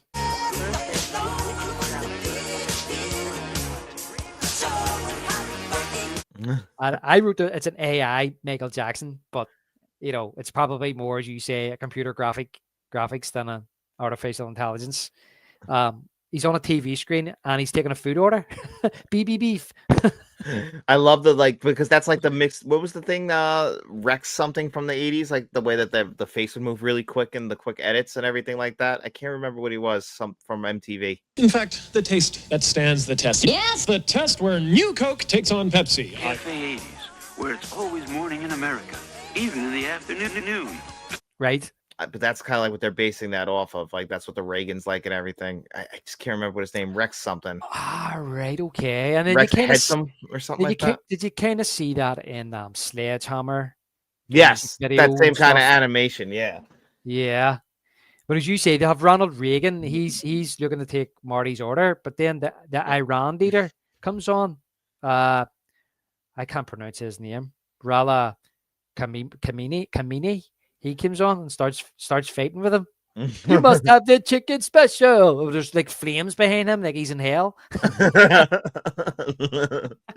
You must have the chicken special. And Marty's like, hey guys, all I want is a Pepsi. What is a Pepsi? I love how which is a big difference between the Pepsi scene from the first one, where he orders the wrong kind. He's like, if you want a Pepsi, you're gonna have to pay for it, buddy. Yeah. But you see it come out and it's like upside down, and he doesn't know how to open it. Just like in the first one in the 50s, remember, he can't open it. But yep, this one, he's like, how is this open? We're always changing how things are done. We don't have to mess around with the caps. Yeah. But then you hear the famous voice. So you do, hey, McFly. And it's old Biff. I love this. I love how he's taunting him. You're Marty McFly's kid, aren't you? And Marty's just like, Biff? Is that you? He's like, is that really you? And I love how he's like, tough break, kid. Must be rough being named after a complete butthead. He says, I look at, hello, anybody home? Think, McFly, think. You old man, Mr. Loser with a capital L. And he's just taking real glee in this. You see he's smirk on his face. So this is kind of like a play on George in the first movie. Marty ended up just like him, apparently. Yep, that's the kind of the subtle twist I like in this possible future. He could possibly end up just like his dad, like we all fear. He kind of saved his dad, but he didn't save his own future. Marty's like, look, I happen to know George McFly is no longer a loser. He's fully aware of it. It's only been a day. And Biff is agitated by us. He's really pissed off by us. He's like, no, I'm not talking about George McFly. I'm talking about his kid, your old man, Marty McFly Sr., the man who took his life and flushed it completely down the toilet. And Marty's like, I did? You can't believe it. He did? And this is where Griff comes through the door, John, and he's scolding Biff about putting one coat of wax on his car. This is what I mean with Tom Wilson, man. He's got the old Biff over here, and then he's got Griff over here, just over the top with that voice and everything. Oh, the whole family is just filled with assholes. Yeah, I put that on last week. He's like, yeah, okay. Then you see him later putting it on outside. That's right, yeah. But he says to him, he says, what, with your eyes closed? What the hell am I paying you for? So, and then Marty turns and he's like, Are you two related? And then Biff's like, hello, hello. Think he called me Gramps for the good of his health? But he turns and he says that Biff, hey kid, say hello to your grandma for me. Oh man, has always had a thing for her. And then Griff turns and says to him, and McFly, don't go anywhere. You're next. But in between that, we see this brief scene with the video game, Wild Gunman, and they're playing the game. Of course, this is setting up part 3. This is the 80s arcade. Marty, of course, would be brilliant at it. The kids don't have a clue what it's like. And he goes up and says, I'll show you how to use this, kids. And he takes them all out. And I love Isaac. You have to use your hands. That's like a baby's toy. It's like baby's toy. Yeah. Yeah. I don't know if did I mention her. One of the kids is Elijah Wood. No, I didn't mention it yet. I was just gonna gotta bring it up. It's got that distinct face. Yeah. So then Marty Jr. appears, and Pepsi perfect. I know his little voice. Pepsi perfect. He's so tall. And Marty Dave's behind the counter. And I love this because see in the first movie, do you remember Biff when he comes into the diner and he says to George McFly, hey McFly, I thought I told you never to come in here. Well, Griff comes in to him and says, hey McFly, thought I told you to stay in here. He thought he went out and come back again. Yeah, he's like, you better have been waiting for me. Yeah. And I love this time he's like, hey McFly, shoes on belt. Hits him a punch. So the stakes are kind of up there. There's no longer just a tapping on the head or maybe a slap. It's full on punches this time. The future's got a wee bit more violent, John. Yep, which adds up. And Griff's awesome. Has he made a decision about tonight's opportunity? Opportunity? Sorry, listen, I'm still getting over a cold from a few weeks ago, so my voice is actually all over the place. So I'm trying to do these impressions here, and my voice is breaking and everything. Thank you. But he says he's been thinking about it, and he's not sure, as it might be a little dangerous. Griff, I've been thinking about it, and I just think it might be a wee bit dangerous. But I love how your woman comes up and says, "What's wrong, McFly? You ain't got no scrot." Oh, just regular classic bully stuff. And Marty's lying behind the counter, and he's like, "He's a complete wimp." Can't believe his son would end up like that. He's disgusted. It's his son.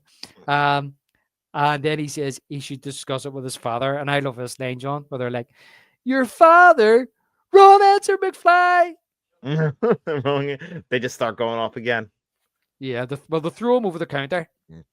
Yeah, they just beating the shit out of him. And I love how he's down there going, "Whatever you say, Griff, buddy. I'll do what you want. Whatever you say."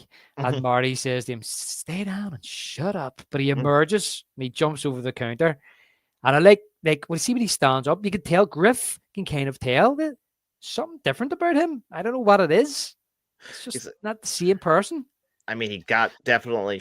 I mean, given it's the same body type, but it's like the confidence has changed in 3 seconds. Yeah, as you say, the way he's carrying himself, he knows something's not right. But he pushes him, and that's when he says, "Well, since when did you become the physical type?" Since when did you become the physical type? Since when did you become the physical type? The answer's no, Griff. And Marty tells him no. He's about to leave when Griff calls him chicken. Oh, jeez, that's the one big mistake. That's Marty's fatal flaw. He cannot ever back down when someone calls him chicken. 100%, John. And that's what I wrote here, that we're starting to see that Marty has flaws compared to the first movie, where he's almost flawless. We're seeing Marty here. He has greed, and he doesn't need to be received as a card. So this kind of arc is beginning to be created for Marty. Although I will point out, when I thought about it again, I was like, no, Marty does kind of have an arc in the first movie. His whole arc is about having the confidence to be a famous rock star and perform on stage. That's true. We learn in the first movie that because his father thinks that he's no good, that what if people didn't like. Remember what's he saying? He says, "What if people said I was no good? I wouldn't be able to take that type of rejection." Marty says the same thing, and he kind of overcomes that by the end of the movie because he gets up and he plays on stage in front of everybody, even though they probably all did think he was no good, but he did turn out and say, "Oh, your kids are gonna love it." You know? Yeah, he gets it. But he's able to. You're right. Get the confidence himself to be able to do it, regardless of how people perceive him. Yeah, exactly. So there is that in the first movie, but apart from that, he's almost perfect in the first movie, and that's why Lorraine kind of falls for him. Isn't he a dreamboat? So this one here, they're starting to build this flaw in Marty's character about the chicken, because we see it through this movie, and then we especially see it really comes to a head in the third movie. But that's basically what we're building towards. But if you notice that if he had walked away here, he may not have get into the ruckus outside, and it's the same with later on in the movie, but we'll get to that. But he says, "Nobody calls me chicken," and Griff pulls out the big baseball bat. Yeah, he tries to hit him and he misses, but he hits the television. And this is what I'd mentioned to you. We were talking about this earlier today, and this is what I had mentioned to you about how Marty is perceived in his own time and the present time, 1955 compared to the future. He says, "Hey, look," and he tries to punch Griff, but Griff catches his hand, so Griff was ready for it. Right? Yeah, because he's at this point now, he's older. Like, what's it? We're jumping 30 years ahead. So now all these people are smarter than him. They know what he's going to do. Because again, when you go back to the 50s, you're ahead of all them. But these people are all ahead of you. They have 30 more years of technology on you, 30 more years of knowledge. So you're not going to be able to compete with that. It's all old. It's all old stuff. It's old hat. They know it. They can see it coming. Where it's fresh and new, maybe 30 years before or 60 years before. Because one of the notes I made was that when he gets to back to the alternative 80s and when he gets to the 50s, he plays the same thing every time and they fall for it every single time. And to me, that's a joke in itself. Yeah, because that's exactly what would happen. He's able to take advantage of those people. He works well in his own time period, but he's at a very big disadvantage at this period. Yeah. So he ends up punching him in the crotch instead of punching him. Now we get into this chase around the town square. John, replicating the skateboard chase in Back to the Future, only this time on hoverboards. That's the big difference. And they make sure to bring up in this sequence that it's very similar. Like, this all seems, I think Biff says it, this all seems very familiar. Yeah, he says there's something very familiar about all this. Something very familiar about it. But Marty ends up spinning onto the clock tower pond, and these goons, I love one of his goons is like, "Hey McFly, you bozo! Those boys don't work on water." And the other one says, "Unless you've got power." But of course, yeah, they all come at him on their fancy hoverboards, a pit bull, and all he has to do is dive in the water, batter up. He just dives in the water. They totally miss and go spinning off into the courthouse glass. And I believe one of the stunt women actually crouched into one of the pillars and seriously hurt herself. Ah, that sucks. When they went spinning towards the thing, they were on wires, but I don't know if she hit the pillar on the outside or there's one on the inside. I can't remember, but she hit one of the pillars. Seriously hurt herself. Hopefully she's all right from that. I think she's okay, but I could have killed her, but I think she was all right. All right, good. As long as she's all right. Yeah, because that does suck and does happen. Yeah, it can happen. Yeah. So I love Biff, as you say, he's waxing the car and he looks over and he's like, "Buttheads." Like I said, Thomas Wilson really stands out to me in this movie this time around. Yeah, he really does. It's like the first movie's like don't get me wrong, all the characters are brilliant. You know what I mean? Yeah. Strickland as well, and of course Marty and Doc and even Lorraine to a certain extent in the first movie where she's playing it just more straight, whereas this she gets to play around with a wee bit more. But the first movie, even though you see like middle-aged Biff and young Biff, the first movie to me is all about George, right? But this movie to me here is all about Biff. And I love it. And Thomas Wilson plays each character a little bit different enough. Yeah, you could say it's a little bit cheesy and over the top, but I like it for that. I love it for that, actually. Yeah. One thing I liked about him is that when he's playing these characters is how he got it down that the older characters, their voices would be deeper or more gravelly. And when he was playing the younger characters, they're more high-pitched. which Yeah, is kind of what happens in life. You're more high pitched when you're younger, but as you get older, your voice gets, deeper and more gravelier. and even the energy in his tones and like the way that like older Biff is like, I've seen it all. I don't give a shit anymore. I'm not. He's like not as aggressive. He's been through it all. He's like he just looks back at himself like, yeah, that's right. You never were good. And like just like almost like a regret on some of the stuff like about him. Like it can't like you were stupid and it's him. I was stupid. Wisdom, Yeah. mellowing. He even laughs at the manure. He laughs. He laughs at himself. I remember that. I Like he's happy that he remembers that. Like it sucked then, but it's like, it was a part of my life story. Yeah, and looking back, it was funny. And, Yeah.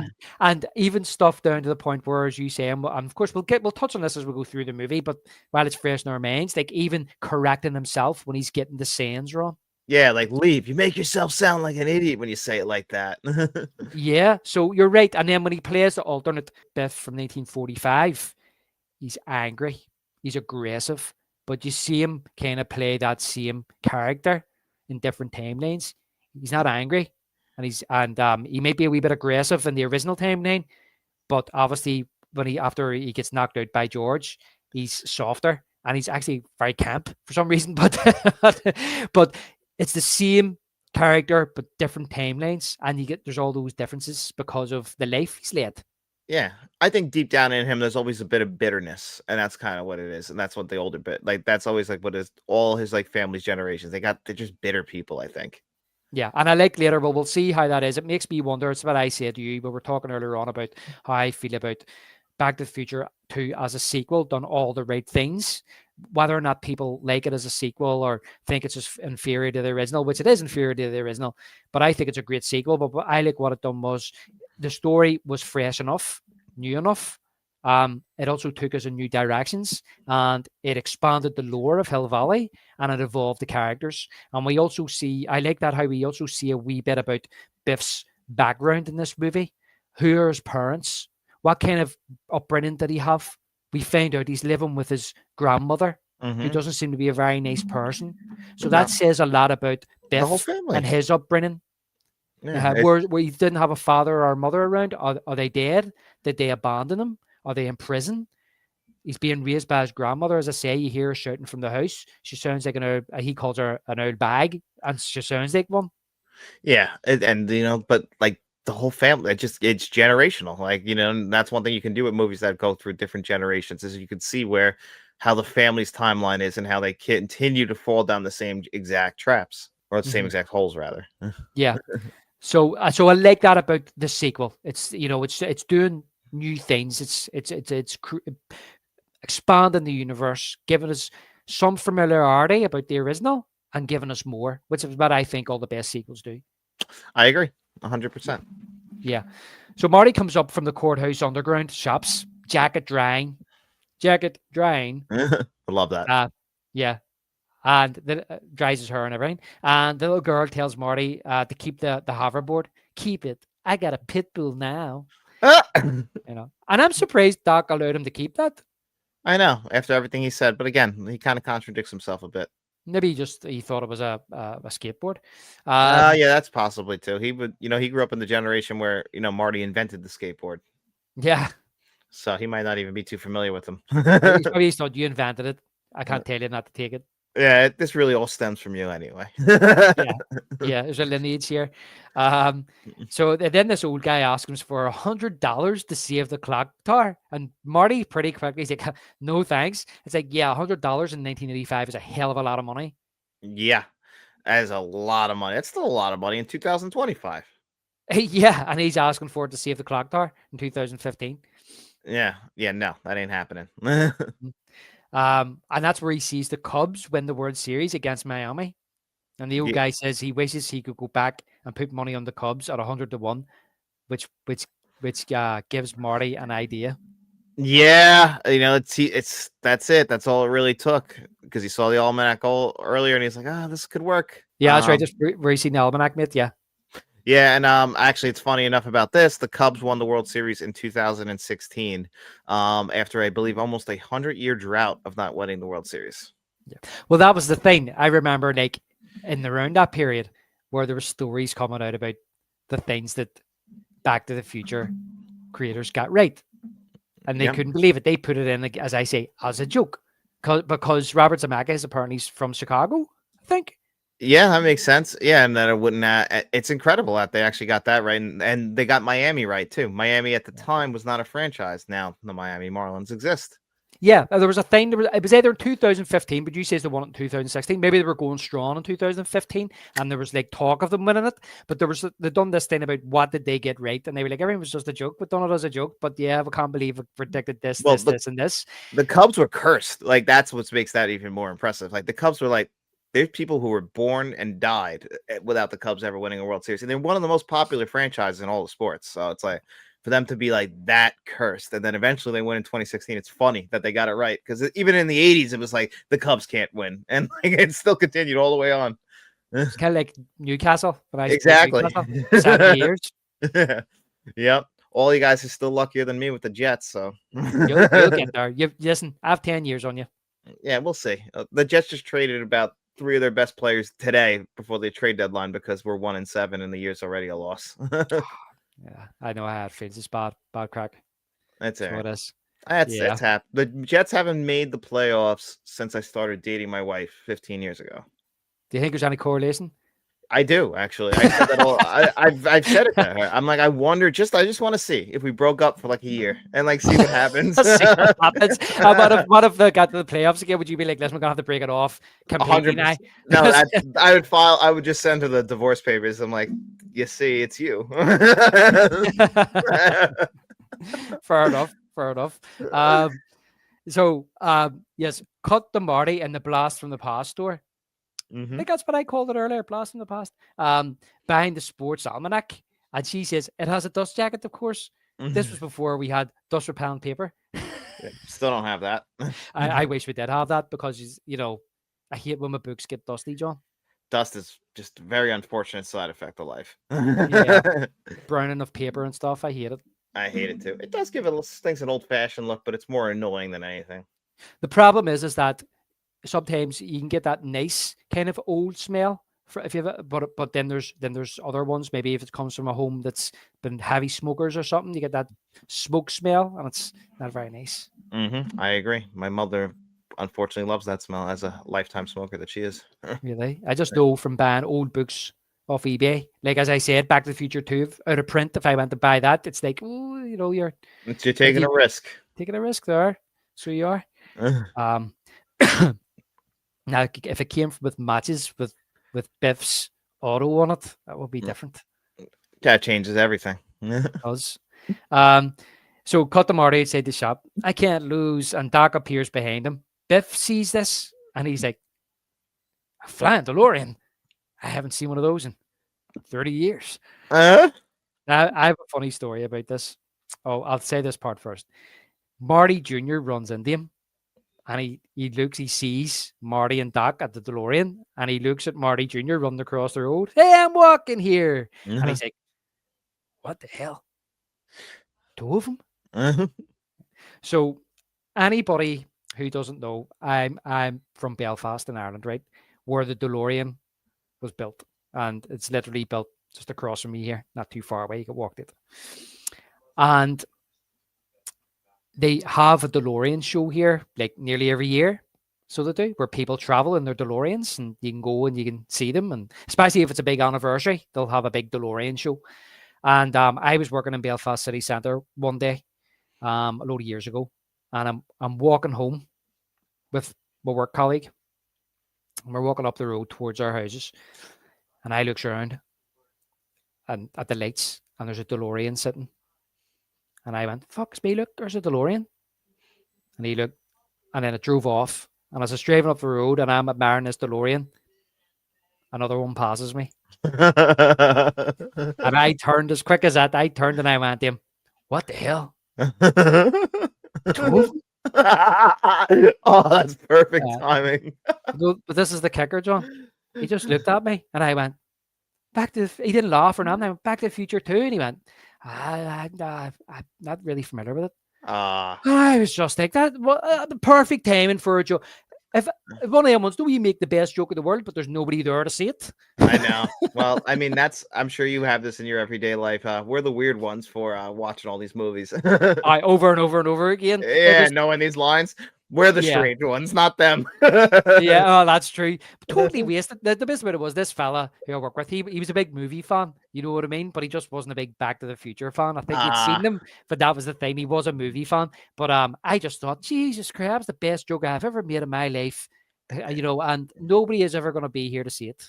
Nope. Well, now the internet will at least know that you tried. Yeah. Well, that's why I have to tell the story to get it out there, you know. And I said it was the best joke I ever told in my life. They're probably thinking he mustn't have very many good jokes. A lot of people would be like, you're not a good comedian then. Yeah. But I love this. Marty Jr.'s like when he's walking across the road, he says, "Don't drive tranked." Like everybody in the future is tranked. Did you notice that? It must be the new drug. Yeah, don't drive tranked. Exactly, because it's just tranquilizers shortened. So Doc asks what happened, and Marty tells him his kid showed up.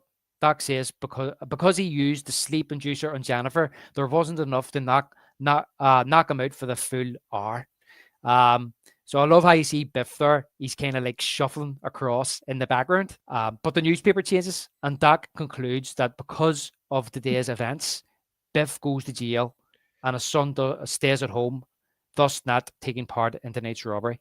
And you see Griff, I was framed. Now I've got something here. I wanted to go through this. I wanted to go through, John. There is a newspaper. It says here, Marty McFly Jr. They made me do it. So youth jailed, but when it changes the gang jailed. Hoverboard rampage destroys courthouse. Gang leader. I was framed. It says gang leader had bionic overload. But if you look at this, the headlines on the left-hand side, right? So Thursday, October 22nd, 2015, thumb bandits strike after amputating thumbs of hospital patients. And then the next one down, it says here, man killed by falling litter, thrown from a hovering vehicle. You know what? That's something that could happen. It'll fall fast. That's what I was saying. Yeah, what you said earlier on. So wait till Amazon gets their bloody drones delivering packages. Yep, they'll be sued a bunch of times with the first few deaths that they wipe under the table. Yeah, bloody damaging people's properties and hitting their pets and people and everything else. Mm-hmm.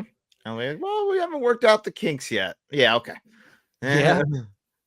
This one here, next one of the ones here down here says Swiss terrorist threat. Says may be real, say CIA officials. May be real. The Swiss are going down the road of terrorism. And this one here, John, President says she's tired of reporters making the same questions. So they thought there'd be a female president by 2015. They tried a couple they times. Did. They did try. She lost a year later.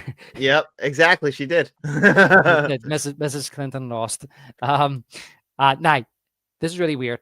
So part of the celebrations for the 2015 Back to the Future 2, they actually released these newspapers in shops in the morning of Thursday, October 22nd, 2015, USA Today. Did you know that? No, I didn't, but that's awesome. Yeah, they released them as a promotional piece. So that to the front cover was, you could either get the Griff one or you get the Marty Jr. one. That's actually awesome that you could do that. Yeah. So when I was looking up to see what the stories were, I realized they edited this one out. So it's not an exact replica. And this this next one they added it out was Queen Diana will visit Washington tomorrow. Well, that makes sense. As the Capitol prepares. Yeah, that makes sense because she since passed away, and Yeah, of course, this is also before the divorce, I believe, right? Yeah, must have been. I don't know when they got divorced, but yeah, she was killed in 97. Yep, 97, and then she got divorced from Prince Charles. I think in either because they got married in the 80s, it was a big deal, and it must have been like the early 90s. I always just think of freaking Austin Powers with that, like, we'll make Prince Charles and Princess Diana get a divorce, and it'll be very public. And he's like, that also already happened. Prince Charles cheated on her, and they are divorced. Right. Yeah. Well, they. I think they get married either in 80 or 81 because Williams. I think it was 81 they got married. William was born in 82 because I remember because that was the year I was born, 81. So, yeah. So the talk was that girl. Is it Camilla who's with now? He's married now. Who's the queen now? Yeah. He was seeing her. Yeah, he loved her. For years. He always loved her. He didn't love Diana. Mm-hmm. But then there's sure Jaws the Revenge again. Funny enough, Jaws the Revenge comes up again. Oh, it's come that time of year, John, December. They mention Princess Diana as well, don't they? Yeah. I mean, she was a big deal. Yeah, 80. I was 87, Nick, and they were still together. She's mentioned. That was a big deal. She was huge. That's why her death was so big. Yeah, I remember it well, mate. I remember it well. Couldn't believe it. So no one could. That was crazy. We see a couple of other ones here. I like this one, John. Pitcher suspended for bionic arm use without calibration. And then we have this one here, my favorite one here. Jaws without bait. So it's the review of Jaws 19 on section 13 of the newspaper. I wouldn't imagine the reviews would be pretty hot for the 19th installment of Jaws. Well, listen, if the fourth one was that pretty much sounds like the third and fourth installment. Actually, I heard part 2 having bloody reviews. They got Jaws without bait, so the title writes itself. Yeah, so that's great. So it is. So Doc says, "Thus history, future history, has now been altered. Let's go get Jennifer and go home." But Marty drops the sports almanac, and Doc says, "What's this?" And Marty's like, "Souvenir. 50 years of sports statistics, Marty. Hardly recreational reading." And Marty's like, maybe we could place a couple of bets. But Doc tells him he didn't invent the time machine for financial gain. And Marty says, "What's wrong with making a few bucks on the side?" Now, do you think that you seen Marty kind of get green-eyed at the start in the alley by saying, "What am I like? I'm a rich rock star." And then Doc's like, "Nobody should know too much about your own future." And he goes, "But I am rich though." And then when he hears in the diner, the Cafe 80s, about how he flushed his life down the toilet, do you think that kind of informed his decision to do this? I do think that 100%. I think he got a little bit greedy. Okay, maybe so, right? No worries. It just popped into my head. I thought, would he have done it anyway? I mean, he seems like he has those, but it's also like what anyone would say. Like, I'm only going to take it just for a couple little things, but who knows how far he'd go with it. I do know what crossed my mind. What I would like to see. Like, I was talking about the comic series earlier, that they've actually done a comic series 10 years ago, and they done one about when Biff gets the almanac right up until how far does it go? Till Lorraine kills him. Right, so it tells you all about what happened, but you don't see from 55 up to when she murders him. I think in 85. I would like to see an alternate timeline where Marty brings the almanac home, and what does Marty do with it? I would like to see that too. That'd be good. Yep.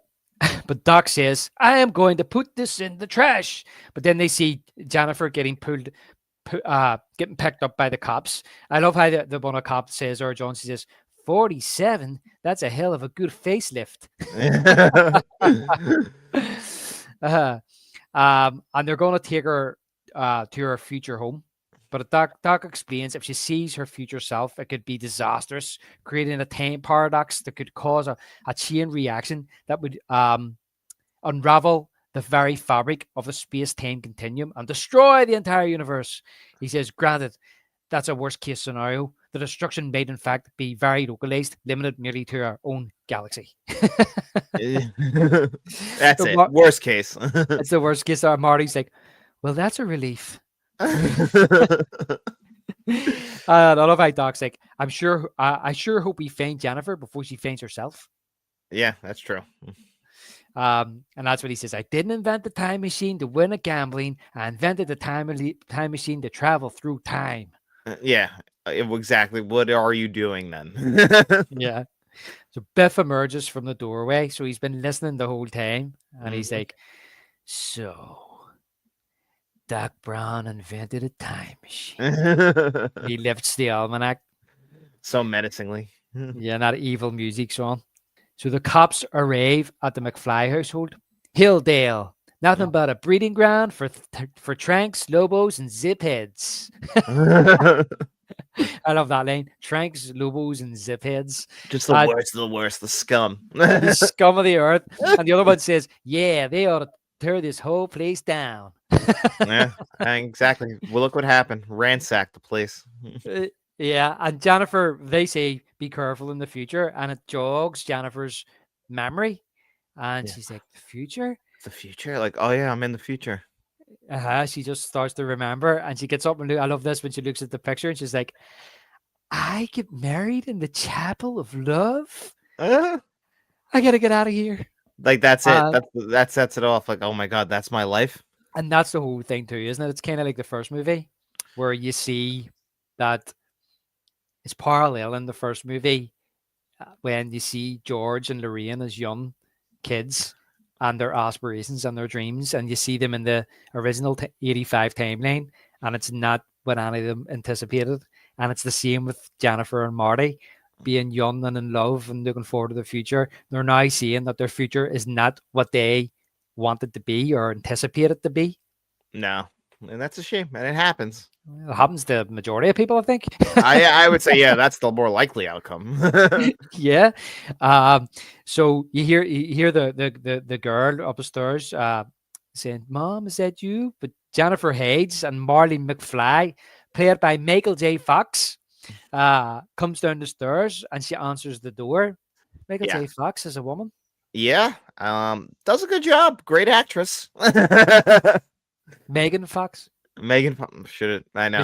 Michelle Fox. It's not Megan Fox, because Megan Fox is an actress. I know. That's why I said it. I said Michael J. Fox as a woman. You know what I mean? Megan Fox or Michelle Fox.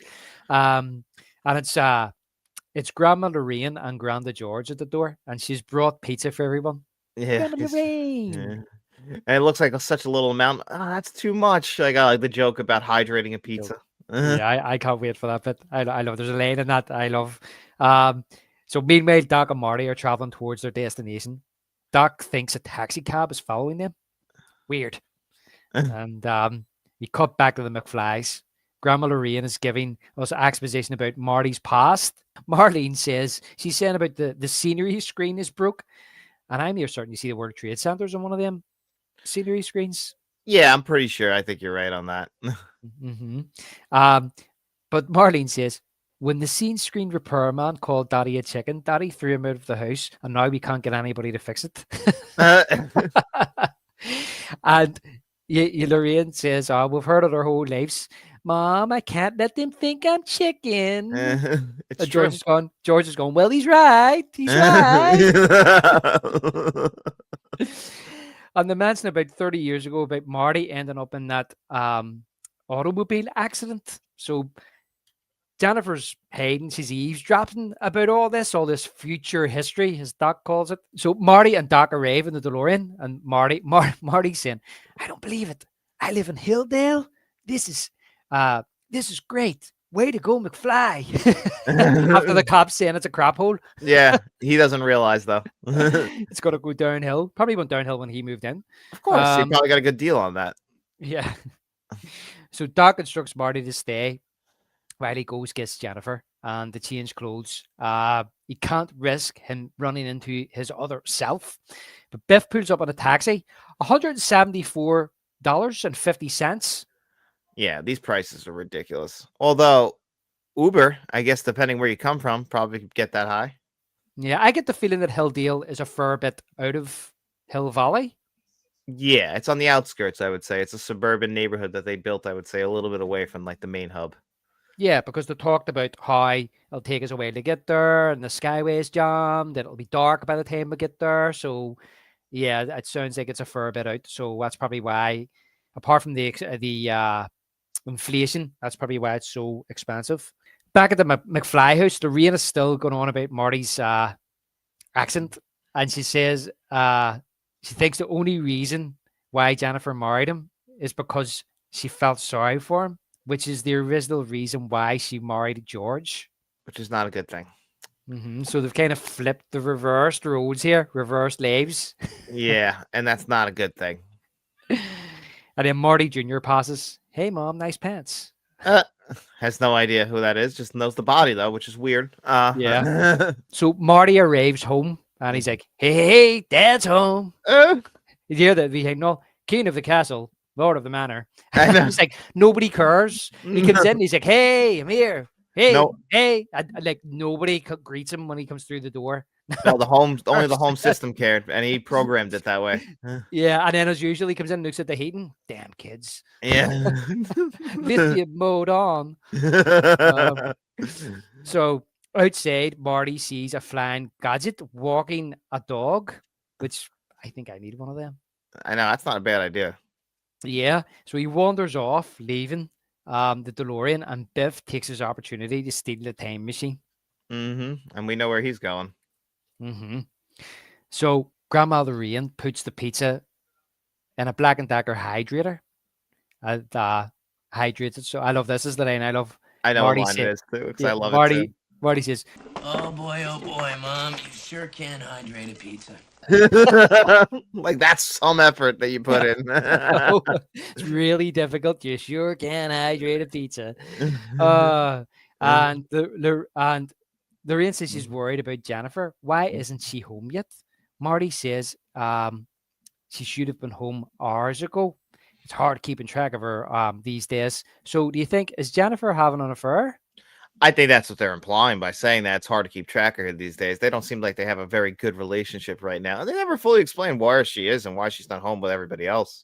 No, she's bags with her as if she was shopping, but that's an excuse, isn't it? Oh, I was shopping. Oh, yeah, you just bring the bags with you. You run in somewhere quick. That doesn't explain hours being late with no excuse. Yeah, and Lorraine does ask. She's kind of suspect something's up. She says, are they getting along? And Marty says, "Oh yeah, great. We're like a couple of teenagers and plan that they're having lots of sex." But I think that's just a cover.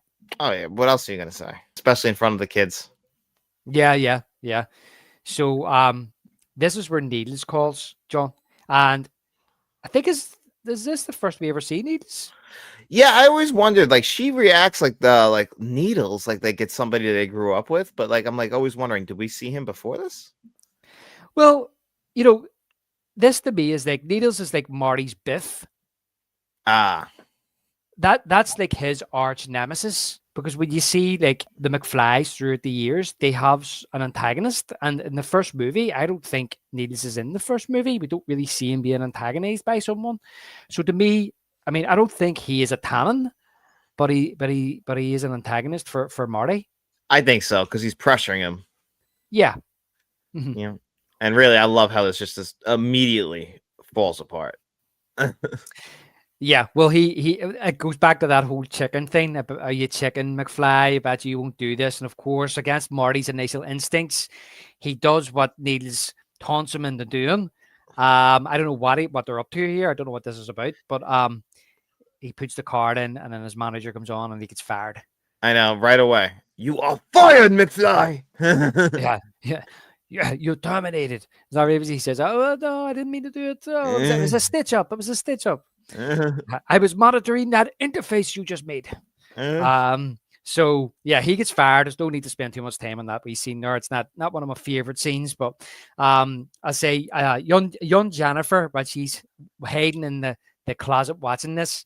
You see like a fax machine, which they totally got wrong about 2015, where it prints this note that says "You're fired," and Doc appears at the window behind her. He tells her to put her thumb on the plate at the front door, but do you notice as she's sneaking out, he's lifted the guitar and he's playing "Power of Love" on the guitar. He's trying to make himself feel better because he just got fired. Maybe he's thinking of rejoining the band. He's probably having a midlife crisis at this point. He's already even had one. So Marty tells Lorraine the fax is a joke fax. You hear him telling his mom it's a joke fax. He's all concerned in the background there. But as Jennifer approaches the front door, old Jennifer arrives home, and they kind of look at each other. And one's like, "I'm on." I know the scream. Uh, As they both fall, it's hysterical. Yeah, as they both faint the exact same way, and Doc catches the young Jennifer. But in the meantime, Biff arrives back, parking the DeLorean. And he asks for Doc's help. But Doc asks for Marty's help, and Biff breaks his cane getting out of the car, leaving the top behind. Doc says Jennifer went into shock and she'll be fine, and he's going to destroy the time machine when he gets back to 1985. The risks are just too great. He says, I was behaving responsibly. Imagine the danger if the time machine was to fall into the wrong hands. Now, we see Biff dying just down the street from them. Now, we are led to believe that Biff is dying here because he's having some kind of heart attack, or, he pulled the cane and it hit his rib cage. There is a deleted scene where you see him lying on the ground and he disappears. Yeah, because he just got the almanac to the the younger version of himself. Well, he gave the almanac to the younger version of himself, so his future changed. Yep. And in his future, Lorraine murders him. Yeah, so he's dead In 1985. Yes. Yep. So he's dead. Yeah, that's why he just like Marty started to disappear in 1955. He's now disappearing. But lucky he was able to bring the time machine back. I know. Luckily, it just kicked in then, not immediately. Before he could drive away. So I love this line from Doc. Doc says, "My only regret is that I'll never got a chance to visit my favorite historical era, the Old West. But time traveling is just too dangerous. Better that I devote myself to studying the other great mystery of the universe." Women. See him standing, he kind of looks up into the sky. Women. You see Marty in the background just kind of looking at him. Like, yeah, you're losing it a little bit, bud. Yeah, he is losing it. So our time traveling heroes, Sonic Boom back in time. Marty's like, did we make it? Are we back? And then the airplane comes over and they're like, oh! Back to the 1980s. Yeah. And he's like, we're back. But they don't realize which 1985 they're back in. No. So this is what I was talking about earlier. When they stop off at Jennifer's house, John, and they leave her on the porch swing. And Doc's decision to leave her on the porch at night, I'm not exactly trusting Doc at this stage after what happened in the alley in 2015. No, I mean, he doesn't seem to know if that's going to work out or not at all. He's just kind of winging it. Like, he kind of seems to wing everything. And Marty just blatantly follows him. The only thing Marty says is, he says, are you sure we should be leaving her here? And he says, she'll be fine. Brings some smelling salts. And Marty's like, I don't remember there being bars in these windows. That's true. That's the first hint that the 80s have changed. His first hint that things just aren't right.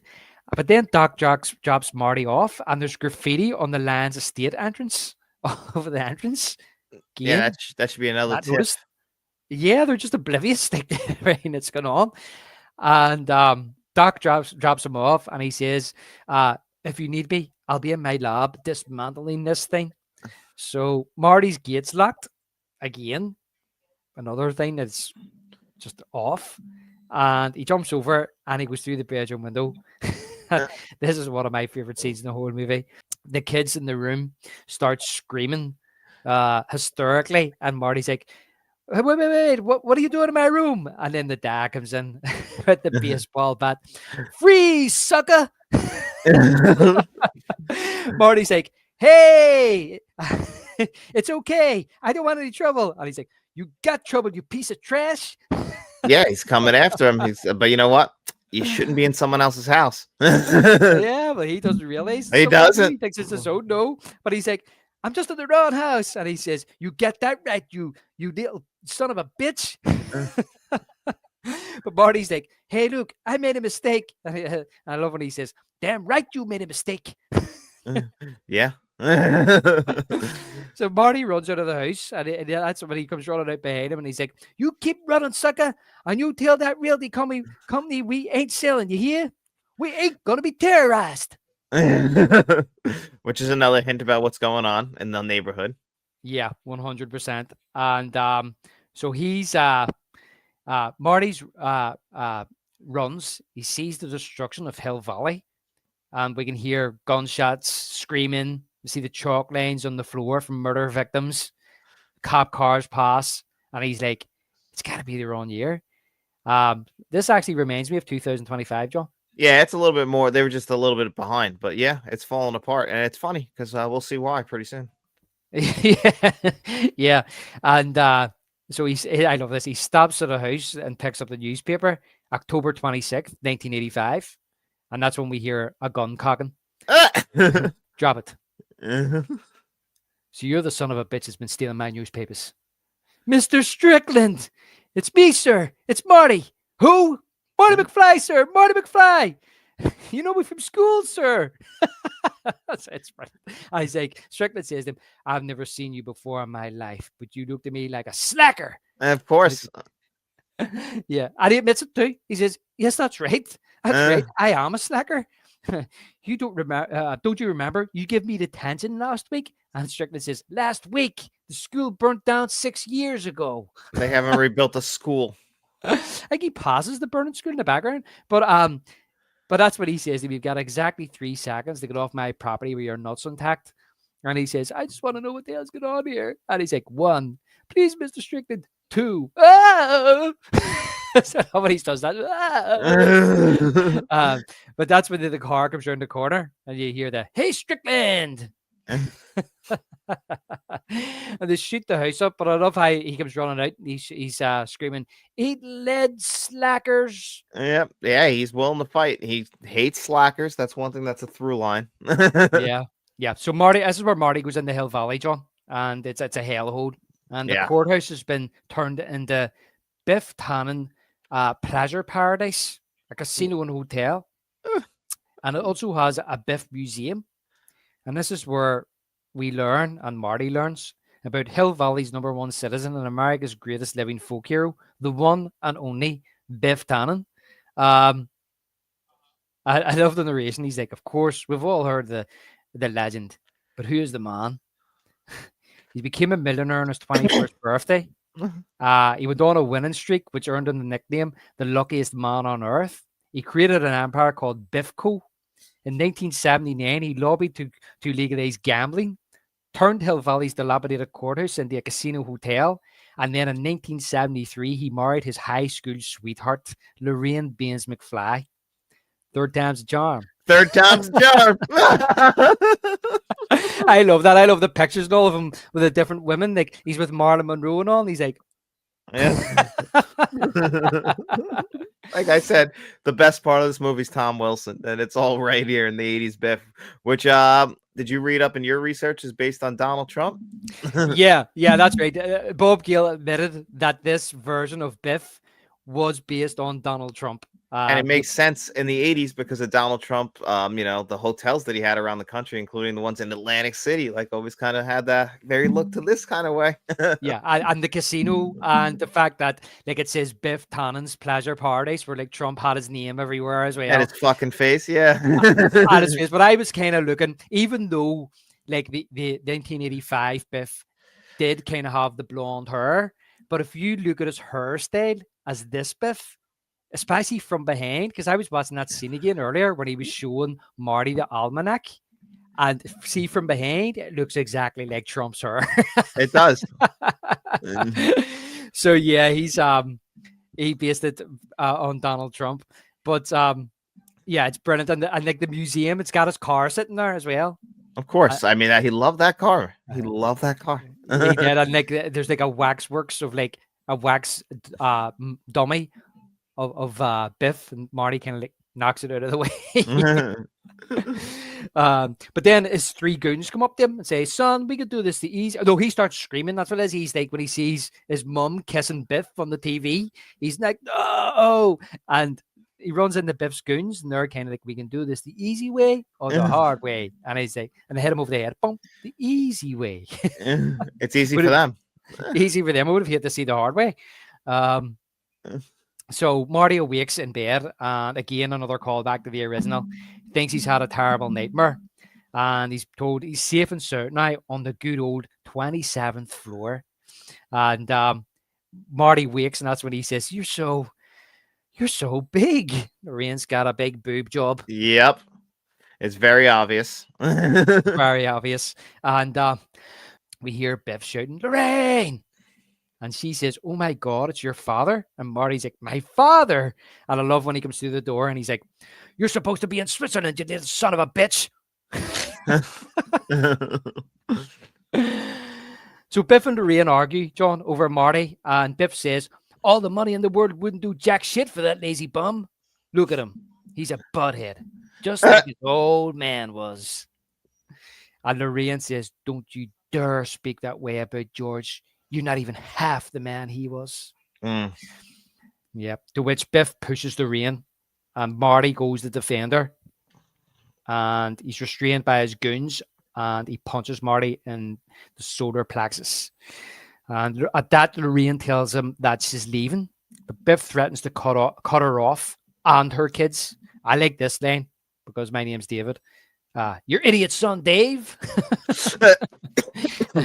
I'll get his probation revoked. One happy jailbird family. Yep, just like Joey. Just like jailbird Joey, yep. So Lorraine gives in and Biff says that he'll be back in an hour, so Marty better not be. And Lorraine says Biff was right, she was wrong. So she's taking it like a true battered wife, John. Yeah, she really is. Unfortunately, you see her like this. Under Biff's control. Yeah. So Marty's like, how could you leave Dad for him? And I like this. Lorraine says, oh, they must have hit you over the head hard this time. Yeah, I know. Like, it happens way too often. It happens all the time. So Marty wants to know where's father. Where's George McFly? And she says, George, your father, is in the same place he's been for the past 12 years. Old Park Cemetery. Big reveal. And you hear the thunder and lightning and the dramatic music. And Marty finds George's tombstone. He's going through the cemetery, and he's like, "No, this can't be happening. Please, God, no, this can't be happening." And then you hear a voice. I'm afraid it is happening, Marty. All of it. Now, did you notice George's tombstone? He says died March 15th, 1973. Yep. However, his date of birth was April 1st, 1938. Yeah, which would make him... Well, he was 34 when he died. Or sorry, 35 when he died. Yeah. But he was born on April Fool's Day. What's weird about that is he was born the day before my birthday and he died on my wife's birthday. Oh. Yeah. Isn't that weird? That is very weird because yeah, it is. Yeah, well, fate's gonna kill me eventually, so keep an eye out. Just disappear like Biff. Exactly. I'm just gonna fade away one day. Just fade away. So yeah, this is a weird line here from Doc. He says when he learned about his father, he guessed he would go to the cemetery. So back at Doc's lab, Doc explains the timeline and the past skewed into this alternative timeline for him, Marty, and Einstein. Never mentions Jennifer, but reality for everybody else. He shows him the almanac bag receipt, the broken Biff's cane, and shows him the newspaper story and a picture under the magnifying glass, which shows the almanac in Biff's coat pocket. And Marty blames himself. It's my fault. And I like this line where he says here, John, he's like, it's all my fault. And Doc says, it's all in the past. And Marty says, you mean the future? Whatever.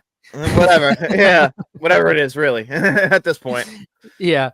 So he explains to him that we can't go into the future and stop him from taking the time machine. We can't, because if we go from this time, it'll be the future from this timeline. And he explains that we have to go back and get it from and find out when he received it and take it from him then. And this line here is very funny too, because he says, and because Biff is corrupt and powerful and married to your mother, and in which this has happened to me. What has being married to Marty's mother got to do with him being locked up? I don't know. I just think he's trying to circle it back to himself. It's a weird line, but I think it's done on purpose. You know what I mean? It's like, what's that got to do with it? I think he's just trying to remind him. Remember, he's married to your mother. So Yeah, I know. It's a bad guy. We got to really fix this, man. Besides what's happened to me, he's married to your mother. It's Married Biff. to your mother. Yeah, Yeah. Biff. Yeah. Let's fix this. Let's do this right now. And we see a newspaper. It says Emmett Brown committed. Crackpot inventor declared legally insane. Now, would that really make front page news, John? No, absolutely not. I mean, really, do they care that much about Doc Brown, especially since he's already a crackpot inventor in their minds? Yeah, I mean that's maybe a small story somewhere inside the newspaper. I don't think it makes headline news in Hill Valley. That's page 13 somewhere. Yeah, I know that it was a slow news day. Must have been real slow. Okay. So he explains they must repair the timeline in the past. And they need to do the exact date, how, where, and when Biff got his hands on the sports almanac. And Marty says, I'll ask him. So Marty confronts Biff in his hot tub. He's watching a spaghetti western, John, with two women. He's watching, if I am correct. I was going to ask you which one it is because I don't know. That's A Fistful of Dollars. Fistful of Dollars, yeah. Okay. So again, this is setting up the big payoff in part 3. Yep. Yeah, Fistful of Dollars. Yeah, because this is the one that's mostly focused on Clint. And I just watched that earlier this year. Great movie. Yeah. Great display. Great display. Yeah. The guy is a genius. I mean, Biff has good taste in film. Like, most people would just watch The Good, the Bad, and the Ugly and not even watch all of the Sergio Leone movies. So, good on him to watch the first one. I love how he's in a hot tub, but with his arm around two beautiful women, kind of making them watch. He thinks he's fucking Scarface right here. Yeah. That's true. So Marty tells him that he's got business to discuss. Gray's Sports Almanac. That's right, girls. Party's over. So Biff brings him into his office and he says to him, start talking, kid. What else do you know about that book? And Marty asks him how he got it. How, where, and when. And he says, November 12th, 1955. And that's what he says about, that was the day of the Great Hill Valley lightning storm. And he goes, you know your history. I'm surprised at this point that he's asking about the almanac, that he's not 100% sure that he is aware of him. I'm like, it should be pretty clear about what's going on by now. What do you mean? For Biff to realize what Marty is. Yeah. It should be 100% clear, but he's still like playing along like, you know your history, kid. Like, maybe that's the kid. Like, I think it should be clear. Yeah. True. I know what you're saying because as the scene goes on, he says, I was told about a kid and I never thought it would be you. But he goes through this game back and forward. Maybe he wants, I don't know, maybe he just wants more information from him. He wants to be sure about this. I wants to be sure. How do you know about this?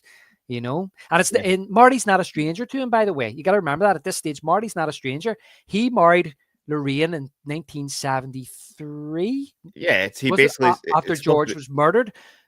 Marty was like 5 years of age. So Marty's been in his life for 11 years. Well, I know he was 12 years, but 12 years since he was a young child. Yeah, he's his stepfather and basically calls him dad. Well, Biff made it clear earlier to Lorraine, but she says we may as well use this money to help our kids. And she says, let's get one thing straight. He's not my kid. So Lorraine wants him, but he hates the McFlys. Yeah, he wants Lorraine, but he doesn't like the McFlys. Yeah, he's not a fan of them, and that's the spawn son of George. Yep, the offspring of George, and he doesn't want any them about him. To be honest, that's probably why he sends him to school in Switzerland. Yeah, rid of him. Exactly, away from me. But he tells he rode his car in a drag race that day, and Marty says, "I thought you crashed into a manure truck." How you know about that? And here goes, and he's pulling this out, and he explains how he got the almanac, and he says, "Comes from a distant relative from mine." I don't know. I don't see the resemblance. It's my favorite line in the movie. When Kane shows up, he says he's my distant relative. I don't see any resemblance. He called him a crazy old codger with a cane. I see no resemblance. The way he shakes his head too. I don't know. I don't see the resemblance. It's great. I love how, as you say, he plays it serious, but it's perfect. I see no resemblance. I don't know. I see no resemblance. Like, really? It's literally you. You looking in the mirror. Yeah. And Biff shows Marty the book, and he says about the crazy old codger with the cane, told him to keep it a secret. But Marty, in the meantime, when he's putting it back in the safe, he lifts the matches. See him lifting the matches for later. And Biff says to him, "Oh, yeah." And he told me one more thing. One day, a crazy, wire-eyed scientist or a kid might show up asking about that book. And if that ever happens, it's when he pulls the gun out. Funny. I never thought it would be you. And I love how the panic in Marty's face and voice when he says this. He's like, "Yeah." It says, "Yeah, well, Biff, you're forgetting one thing." And he's like, "What the hell is that?" Classic. It works every time. I know. And every time he turns, he looks, he lifts the ashtray and throws it. Yeah, "I'm going to kill you, you little son of a bitch." You're dead, you little son of a bitch, actually, he says. So Marty runs as Biff shoots at him. He's a terrible shot. Awful shot. He's no Buford. No. And you would think it'd be in his genes, or at least he'd have time to practice. Yeah. He avoids his goons and makes his way up to the roof. Great stuff. Yeah, the goons, by the way, running behind him. Idiots. I love them. Just the stupidest goons. They run down the steps, and then he jumps and goes back up the other way. And the only reason Biff actually knows where he went is because when he goes out on the roof, he sees the door closing. He puts two and two together. He's like, "I wonder if he go that way." Yeah. But yeah, Biff corners him on the roof, and he says, "Go ahead, kid. Jump. Suicide will be nice and neat." And he threatens to shoot Marty if he doesn't jump. And he tells Marty they couldn't match up the bullet that killed his old man. Two McFlys with the same gun. Yep. And this is great how he tricks him again. He's like, I love his reaction too when he jumps off the roof. Like Biff's reaction is like, his face is just great. He's like, he didn't think he would do it. Yeah. And he just does it. He's like, huh.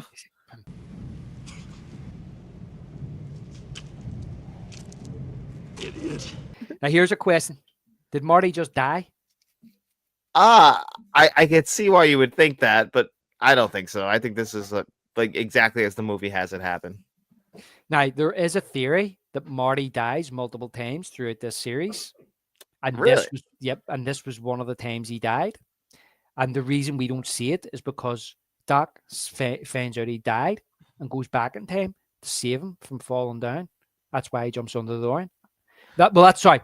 That's how now Marty did jump under the DeLorean because he's seen it below him. But there's a train of thought that in one of the original timelines, either Biff shot him or he jumped over the edge to his death. And Doc seen this and come back and he was able to jump on it. Interesting. I didn't know that. Well, how would Doc know he was on the roof? I know. How would Doc? It was perfect timing. Pure luck. Yeah, there's a couple of times in the movie this happens, and then there's another time I remember in the third movie it happens as well. But we'll do that one day. Yeah, well, I'm definitely looking forward to that one. Yeah, we'll touch on that when we get to it. So Biff is like, "What the hell?" as the car comes up, the old gullwing door swings open and knocks him out. I laugh how Marty laughs. He's sprawled out on the roof, and Marty's laugh. And I love this line as well, John, where he turns around and he says to Doc, "You're not going to believe this. We got to go back to 1985." And Doc looks at him and goes, "I don't believe it." I don't believe it. Like, I know. That's a perfect 1955, right? They got to go back to. Sorry, 1955. Did I say 85? Yeah, it's all right. Sorry, I meant 55. I'm getting all these numbers and timelines, John, alternate timelines. Messing with my brain here. But when they're in the car, I love this here that Doc says, "Unbelievable that old Biff could have chosen that particular date. It could mean that that point in time in her to contain some sort of cosmic significance, almost as if it were the temporal junction point for the entire space-time continuum. On the other hand, it could be just an amazing coincidence." I love Doc. He's looking really into it. Like, is this a junction point for the whole space-time continuum? It is weird that it would be that day that he picked. He could have gone anywhere, but he picked that same day. So it's an important day in his mind. Well, here's a couple of things. Did he just pick that date because it was already inputted into the DeLorean? Ooh, do you remember? Because that was not one of the dates that they might have went back to? No? Yeah, because it's probably still pre-programmed. Because how would he know how to use the DeLorean? That was always a big plot hole for me. Is how was he able to figure out how to use the time machine like that so easily? Yeah, well, that's what I know. That's a flaw for me because he might be able to drive it or fly it because it's got a hover conversion, right? But he mightn't be able. Even how would he know how to use the time circuits? The only thing is that it does plainly say present, past, future. Know what you're typing in or something, doesn't it? Yeah, But so like turning maybe the time circuits on, not sure. Doc had to show Marty in the first film how to do that. and this guy just did it on a whim, and he's an older man, like a real old man. I don't know. I'm not buying that. But again, with something we can overlook. Yeah, we'll just give it our artistic license or something, Or, Yeah. yeah. But yeah, he says sorry, that date. So okay, that was something that came into my head. It wouldn't be a date that they traveled to. It would be the date he traveled back from, because that was the date he traveled back through time. So maybe he's seen it when he got in the DeLorean somehow in like the memory bank and just went, oh, I'll just go to that date. Or most likely that's the date that George knocked him out. And he's always wanted, like, that's like a big turning point in his life, so he wants to go back to that day anyway. Yeah, that was the turning point of his life, as you say. So that's probably the date is stuck in his mind, and maybe that's why he decided, I'll give it to me in that date, because that was a terrible day in my life, and this will make things better. Yeah, it's a good way to look at that, and that's probably exactly what happened. So they arrive in 1955 and park behind the Lions Estate sign. Marty's like, it was like I was just here yesterday. And Doc says, you were here yesterday, Marty. You were here. I know. And Doc lays out the plan. It doesn't want them to run into their other selves, and gives him binoculars, a walkie-talkie, gives Marty money, and tells him to buy some 50s clothes. Something inconspicuous. Well, that's where you get the classic, like you said, the hat and the leather jacket. Yeah, but I love that scene, John, how they're kind of like, that looks to me like that was filmed on location in the original movie, I think. But that looks to me like one of the back roads at Universal, where they've put like a matte painting up in the background of the sun coming up, and they've got the Lions Estate things there, and you can't see that there's no fields. I mean, or there is maybe grass, but the hills, but you can't see there's just fields. It does look like a soundstage. But yeah, I do love that scene, how they're like running back and forward. The other me can't bump into the other you, the other me, the other you, and Marty's just kind of like following him and looking into the camera and running back and forward again. I think the way they actually constructed that scene was brilliant, because it's just all exposition. Yeah, but they made it interesting for the viewer to watch while they're delivering it, just so that we're aware of the rules, which is kind of always his point there in a lot of ways, is to explain the time travel rules in a cool way. Yeah, keep the action going, keep it moving, and the way Christopher Lloyd delivers the lines, it's in a fun type of way, and Marty's facial expressions as well. So it's just to give us all that exposition and keep us, as you say, interested. Mm-hmm. Keep it going, like, and not getting bored while we're being dumped with just, the rules. Yeah. So Marty scopes out Biff's house in a black, as you said, in the attire he's bought, and as I mentioned earlier, he's at Biff's house. You see a sign saying Gertrude Tannen, and Biff's leaving the house, and you hear her shouting, "Biff, Biff, where are you going, Biff?" And he says, "I'm going to get my car, Grandma." And she says, "When are you coming back? My feet hurt. I want you to rub my toes some more." Oh. Disgusting. So that's the type of household he's living in. No wonder he's angry all the time. Yeah, I don't blame him for a second. And that's what he's like, "Shut up, you old bag." But I love how the Biff here steals the kid's ball. I know, it's so mean. And then throws it on the roof. Is this your ball? Go get it. He's the worst. Terrible guy. I wrote here, Biff is so evil. He just throws a ball away because he's so funny. Yeah, just to be a dick. Sit down, you. Yeah, just to be a dick. And then, of course, Marty then follows him into the town to collect his car. And you hear that Mr. Sandman playing like we do in the first movie. We see old Biff hiding behind the tree. Yeah. And that's when he says about the manure. I remember that.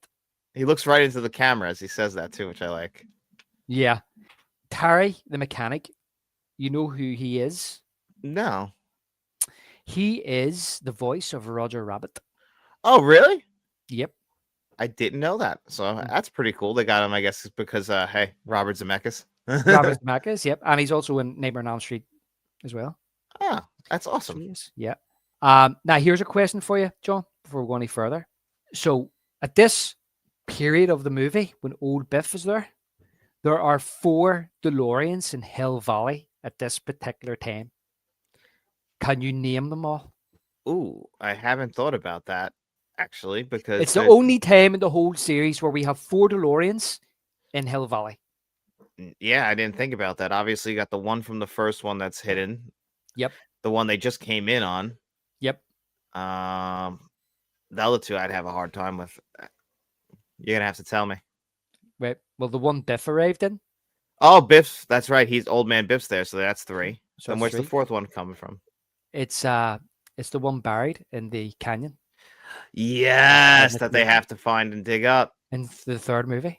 I Yeah. never thought about that though. I, honest to God, never thought about the amount of DeLoreans actually there at the same time. Never crossed my mind. Yeah. So think about it. There's 4 DeLoreans in Hill Valley right now. And that's why what Doc was saying earlier about this being like that one moment in time could stand true. Mm-hmm. So, yeah, where was I now? Because I've got up to the part where I've stopped hating. So where am I? Yeah. So Marty's hiding in the back of Biff's car, and he's arguing with Terry, the mechanic, and Biff sees the rain coming out of Ruth's frock shop with her dress, for the dance, and runs over to her. Looky what we have here. Nice dress, Lorraine, but I think you'd do better with nothing at all. Such an asshole. It's neat to say that, Nick. Probably think it, like, but don't say it. Well, he's like lifting her dress too, like at the same time. Aye. Yeah, being a fucking just like a dog, man. Like, what do you if you want her to like you? That's not the way to go about it. Yeah, listen, the guy's, as we know, he's just a disgusting human being. Yes, he's harassing her. He's sexually harassing her as well. Yeah. And it's not. Of course, we all know it's not right because later on that night, it's leading up, isn't it? To he's going to try and rape her. Yeah. Yeah. Yeah. So yeah, no, he's not a good guy. No. So he harasses Lorraine about who's taking her to the dance. And she says, I love how he says, it's not that bug, George McFly, is it? And she says, no, I'm going with Calvin Klein. Yeah. And she's like, when you gonna get it through your thick head, Lorraine? You're my girl. Lorraine's like, Biff Tannen, I wouldn't be your girl even if you had $1 million. Which, that's very melodramatic, and we all know what happens. So that's what makes it kind of funny. Yeah, exactly. We know why she said that then, but millions of dollars might, soothe it a little bit. She said $1 million, maybe you've had 2. Yeah, but she didn't exactly. She only said $1 million. If she got $2 million, that changes everything. changes your mind. And this is really cheesy. I have to say, this is the most cheesiest part of the whole franchise or the whole trilogy. But again, I get it. I get what they're going for. He chases after she hits him with a dress and kicks him again on the ground. He's like, oh, and she runs off giggling, which is good, which is fine. But he runs after her and he's like, yeah, you will. It's meant to be. I'm gonna marry you someday, Lorraine. Someday you'll be my wife. I'm like, who does that? Who talks like that? No person, no human being, and no human being at that age is like thinking about the girl he's gonna marry and like forcing her into marriage. No, but it's kind of funny in a sense that because we know eventually that does happen. Well, that's the whole reason it's there. Yeah, but it's really corny and cheesy. Yeah, it's still funny though. No, it does lead up to a really good joke because he sees old Biff in his car, and I like this. Then he says, "Get the hell out of my car, old man!" And she's like, "You want to marry that girl, Biff? I can make it happen." And he's like, "Oh, and who are you, Miss Lonely Hearts?" He's always such a dick. Like, right to anyone. This guy's trying to help you out. And he doesn't even care. Yeah, and he's like, "Get in the car, butthead." And he's like, "Who you calling butthead, butthead?" And then he starts the car, and because he'd said to Terry, "Nobody can start that car but me." And he's like, "How the hell did you know how to start that car?" So old Biff is driving young Biff home. I love how when he's driving home, he says to him, "Oh, and another thing, how do you know where I live?" I know. Like, it doesn't make any sense. Nothing's clicking with this guy. He's an idiot. And that's what he says. Let's just say I'm a distant relative. Yeah, which is all he still thinks of this guy, by the way. Yeah. And he gives him the book and he explains how the book works. He does the thing with the radio and it's surprising, like, exactly what Biff told Marty in alternate 1985 is exactly what happened. Yep, I know. I love that. Yeah, he's totally truthful with him. Yeah, he's completely honest with him, and I love how he lays it out for him. And again, like all this stuff is still not registering with Biff. No, it's not. And he's like, I'll take a look at it. He throws it in the back seat. Yeah. Yeah. And that's when old Biff's like, you damn fool. Don't you have a safe? No, you don't have a safe. No, Get a safe. Until then, keep it on you. Here. Hey, what are you doing? This is he's putting in his back pocket. What are you doing? This is when Marty gets locked in Biff's garage. And he radios Doc for help. Doc says he can't take the DeLorean out in the daylight, but he'll try and make it over there as soon as possible. But Doc goes off the radio, and he's kind of like, Doc, come in, Doc, come in, Doc. Do you think Marty was going to say to him, no, just stay put because Biff will be coming back? Probably. Where does he go during this time where he unplugs the radio? The radio? When he stops talking to him, is this when he's going to see his older self? Oh, yeah, sorry, yeah. When he comes off the radio, I mean, it doesn't exactly show you. The next scene, it's showing you Biff going to the dance, and then you see, I'll go into it here. So Biff's going to the dance, and you hear the grandma saying, don't forget to turn the light on. Because she says, Biff, where are you going, Biff? And he's like, I'm going to the dance, Grandma. And she's like, don't forget to switch the garage light off. But she was like, when will he be back? I'll be back when I'm back. But do you notice when he gets in the car, he doesn't switch the garage light off? No, because he's a dick. Drives out, he switches it on, just drives out with the light on. And the Doc then passes in his own disguise, like as if Marty's wasn't bad enough. He's wearing a black overcoat and like a wee tweed hat, still with a label on it. And he passes them as they're leaving and goes. Remember, he goes in to the drive-in into the garage and he's like, Marty, and he's like, damn, where is that kid? And he rips the actual price off the hat.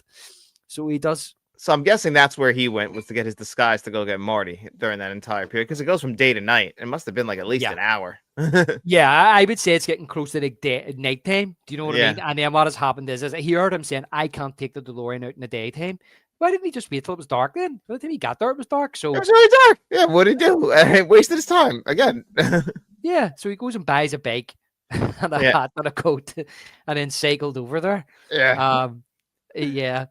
So this is the scene here, John, where 1985 Doc bumps into 1955 Doc. He asks him for a 5/8 wrench. Don't you mean 3/4? I love this scene. I love the music in it as well. I love this scene. This is probably my second favorite scene in this movie. I just like how they interact with each other. It's like, it's sweet in a way. Yeah. You've mentioned about two of your favorite scenes. I can't pick a favorite scene in this whole movie. There's no scene that really like sticks out at me and goes, that's my favorite scene. But I'm not saying both of my favorite scenes in this movie, like where it's like got these like big scenes, are both interactions between two characters alone. Like when it's just two of them and they're smaller moments. It's this one and then one later in the movie. Yeah, okay, no problem. And it's not me saying that every scene's amazing either, because it's not. It's just there's not one way usually I do watch a movie and I go, I absolutely love this scene. I can't think of one at the minute where I just go, absolutely just love this scene. Well, it's fascinating because like it's the same actor, and like for it to actually be like worth watching and like actually be like what would be the word, like engrossing, like the fact that you're actually hooked on this entire thing. Meanwhile, they both had to, he had to re-record this 2 separate times. It works great. Like, usually it would be like a little bit of a hiccup there. Mm-hmm. Yeah, I would imagine that the way they do it is, I mean, I seen a clip of one of the cameras, but they have stand-ins. Yeah. Yeah, so they can look them in the eye, probably the same height and weight to stand in certain areas. So it's not like he's looking at his chin when they're talking and they'll be all off. So they can actually looks like they're conversing. Although this seems a wee bit different because he's got to pretend he can't look him in the face. He can't look him in the eye because he can't let him see that he knows it's him. Yeah, the timing is just like impeccable. So it's like impressive. Yeah, it is. It's really good. And again, there's that split screen when he's handing the wrench. It's done behind a lamppost. The arm goes through. Yeah, that's perfect. Hey, you know what? That's exactly why they're the filmmakers and we're not. Yeah, cut this. But he says to him, maybe we'll bump into each other sometime in the future. And the other Doc says, or in the past. Yeah, it's so great. And I love how he sees him kind of look off. Yeah. As if I love that. It's a bit odd. Yeah, he knows something's not right there. I love how these people that aren't supposed to be there, some of the people have a feeling something's not right. Yeah, but we all have that feeling, like, like something's like a little off here, like that kind of like sixth sense almost. It's almost like how you can sense somebody like behind you and stuff like that. Yeah. Something just doesn't feel right here. Ooh, well, you know what? You never do know. I mean, I'll tell you if there's something behind you. I promise. Thanks, John. Ben Gardner's head's down there. Well, if you're a murderer, I can't really protect you. I'll try. Well, if you can see him. Oh yeah, that's hysterical. You see Ben Gardner's head wearing Indiana Jones's hat. Yeah, so Biff arrives at the dance, nearly forgetting the book, and Marty's in tow, and they have the song.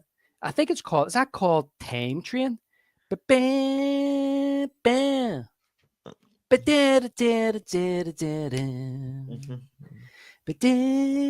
love that song. And Marty spies Biff's goons spiking the punch with alcohol. Biff's looking at ooh la la. The almanac is in his back pocket, and Strickland knows they're up to something. Same watching. I like him watching through the binoculars, going back and forward, and Strickland stopping and looking. I know. As if he knows they're up to something. I love Strickland. Great. That's a great side character through these movies. Yeah, I love him as well. He's absolutely brilliant. And actually, talking about favorite scenes, there's another great scene coming up with him and Biff. I absolutely love it. They split because they see Strickland is onto them. He's watching them. And outside, Biff tells his goons to go look for Calvin Klein. But Marty sneaks down and jumps over the balcony. That's some drop. Yeah. Especially for wee McFly. Yeah, I mean, that's one of those movie things. His knees are going to be a little banged up from that. Yeah. I was watching a thing just very briefly because you had mentioned to me there was a celebration for Back to the Future's 40th anniversary a couple of weeks ago. And they toured some of the film locations. Marty's house, where George falls out of the tree, and they went to the school, and they went to those steps. And somebody said, "You want to jump over?" One of the guys, and he went, "Oh," and then he stopped. He went, "Nah." And somebody says, "I don't." One of their friends that we done it years ago, and one of them mentioned they actually padded the steps when they done it in the movie. Yeah, of course they did. Yeah, because that's some drop. And as I said, he goes to grab the almanac, but Strickland appears and he quizzes Biff. Strickland says, "Sports statistics, interesting subject. Homework, Tannen?"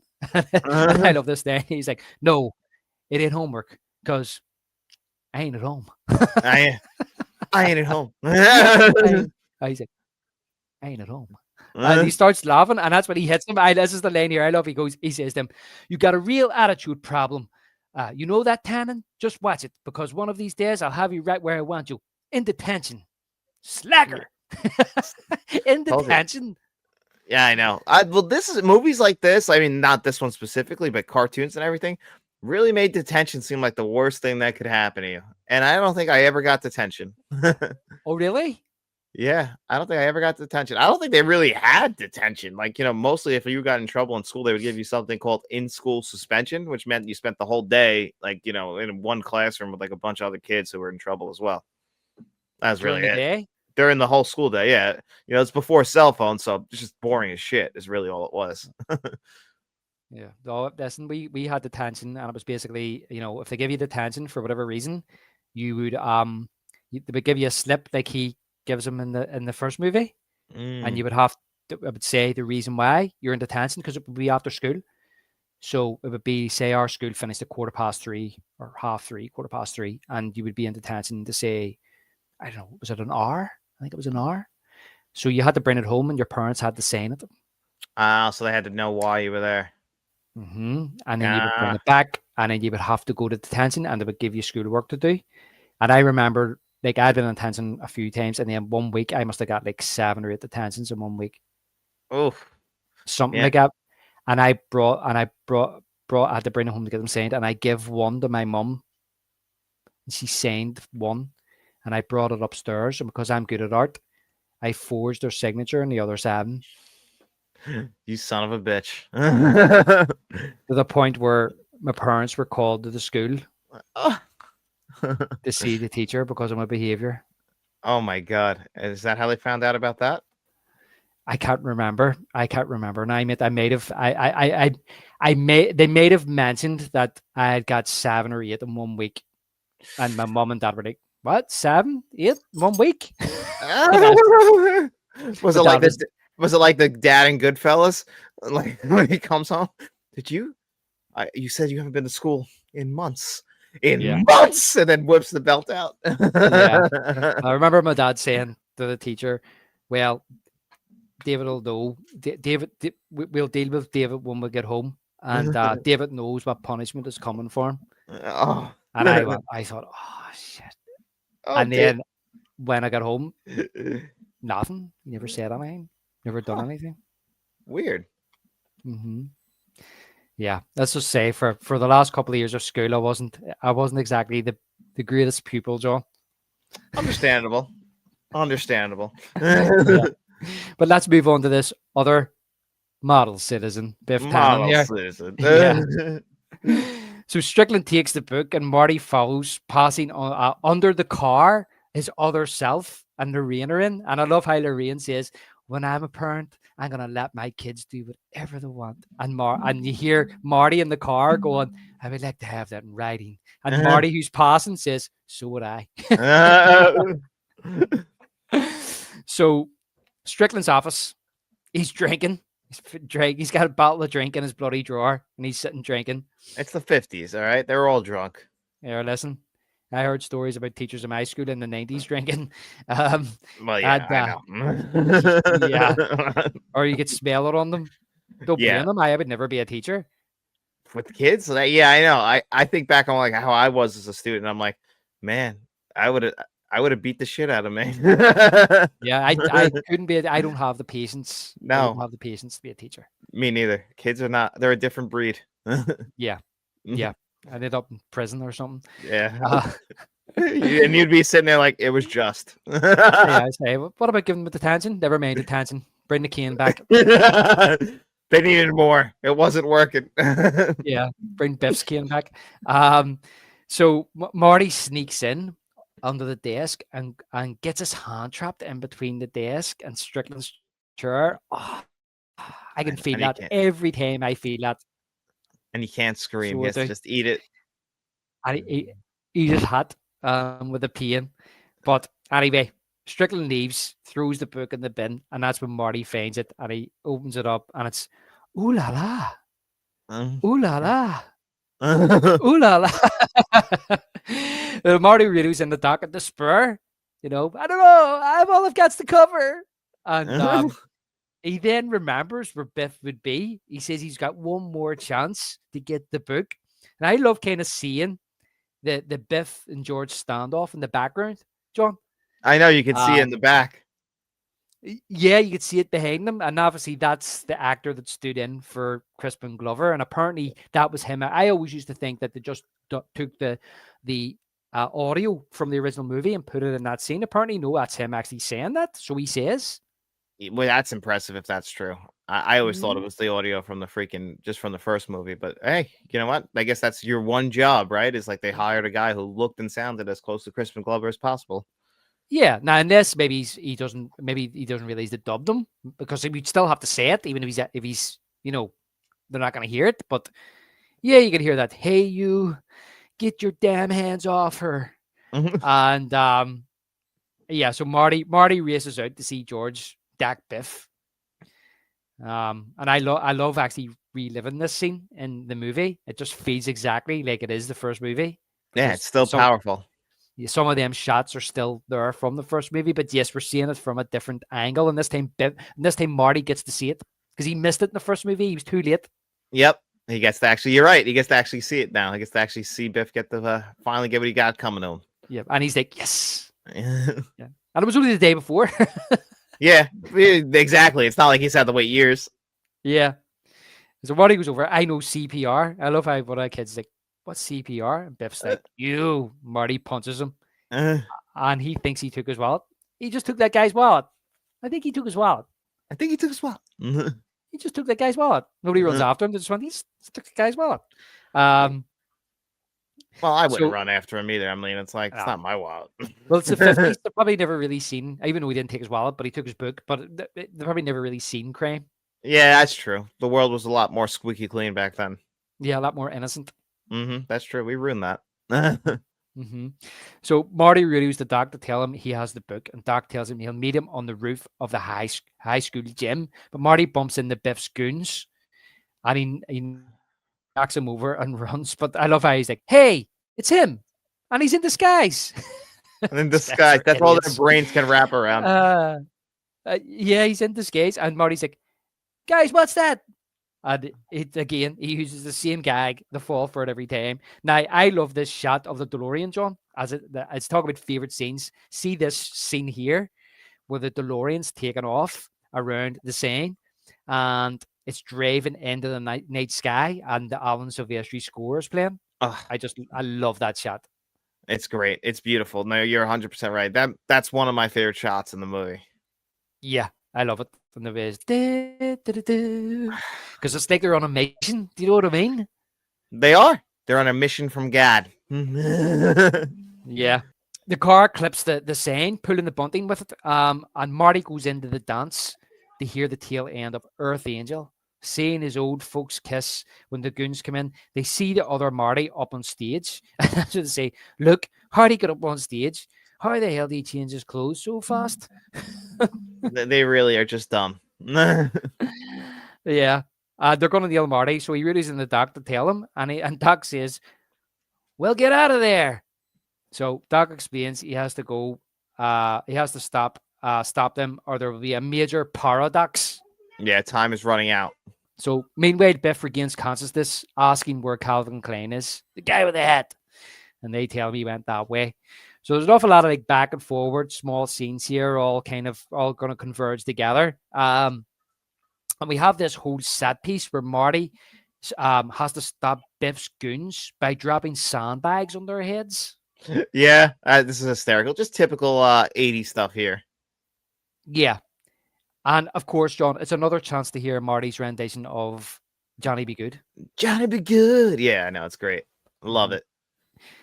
But I love when he does that, how the other Marty just steps over them, just unaware of what occurred. He's like what's going on here? Another time traveling Marty's not aware of another time traveling Marty. It's great. Yeah. Those were the things I was looking out for when I was watching the first movie again. You know, that's one thing that kids today don't realize that we had to deal with. Like, I was thinking about this pretty recently. Like, you know, like sometimes how things are purposely you're not supposed to be able to see. But when you were a kid in the 90s and you didn't have access to the internet, you would try and be like, no, there's got to be a place where it's in focus. Like, you know, or like you see like a nip slip or something like that. Like, yeah, we rewound and paused and played it all throughout at that time because we didn't know. We thought we were going to catch something, like they were going to show us that. Yeah. Oh, yeah, definitely. I remember doing that, especially when you used to have the old VCRs so that when you pause it, it used to like jump up and down. Yeah. But then when you got the more modern VCRs where you could pause it and it was like a pure still frame, like that was like a revelation. It was. I remember exactly the ones you were talking about where move up and down, you couldn't get it perfect. Ah, man. Yeah. Oh, then you had a button that could go frame by frame, so you could pause it and go frame, and get it exactly where you're looking. Oh, there we go. Yeah. We had it rough, guys. You don't understand. We didn't have YouTube at our disposal. Yeah. Basic Instinct on VHS. Oh, everybody did the Basic Instinct one. Yeah. I mean, yeah, that's a legend that actually went on. They talked about it in movies. Yeah. I bought Basic Instinct on VHS. I don't know what age I was. Maybe I was 17, maybe, and hid it. And then my mum found it. She was like, "What's this?" And I was like, "Basic Instinct. What's it doing in there then?" Because I had it hid away, and that would be other VHSs. And I was like, I don't know. I don't know. It's weird. It must have fell. I don't know who put it there. Marty McFly. So Marty radios Doc to confirm success, and Doc says he'll be landing on the roof in a minute. But Marty can't help himself to watch and relive his last 1955 moment with his parents. When Biff catches up with him, "Hey, butthead, you think that stupidest guys would get by me?" Unfortunate. Yeah. Well, he offers Marty a fight, but Marty refuses until Biff calls him a chicken. Here we go. I think this is so funny where he's like, "Nobody calls me he gets hit by the door and slides down the wall. And again, you know, Marty, the other Marty is just totally oblivious to what he's just done. Yep, they have no idea. Runs away. No idea. I love that too. Yeah. And then Biff sees the almanac in Marty's jacket pocket, kicks it. You steal from me? Steal my stuff. This was for the car. So I love the music and all here. So Marty runs to the roof because it's getting frantic now, you know. Yeah, and, time's running real low now. Time's running out for them, and he tells Doc Biff nailed them and took the book.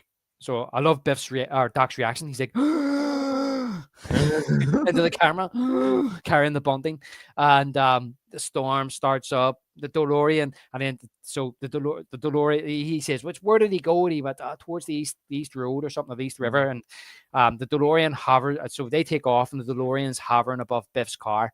And this was the scene here, the novelization that I remember that the story was on the radio. I talked about it in our first podcast about Old Man Peabody had reported that he'd seen a UFO in his barn.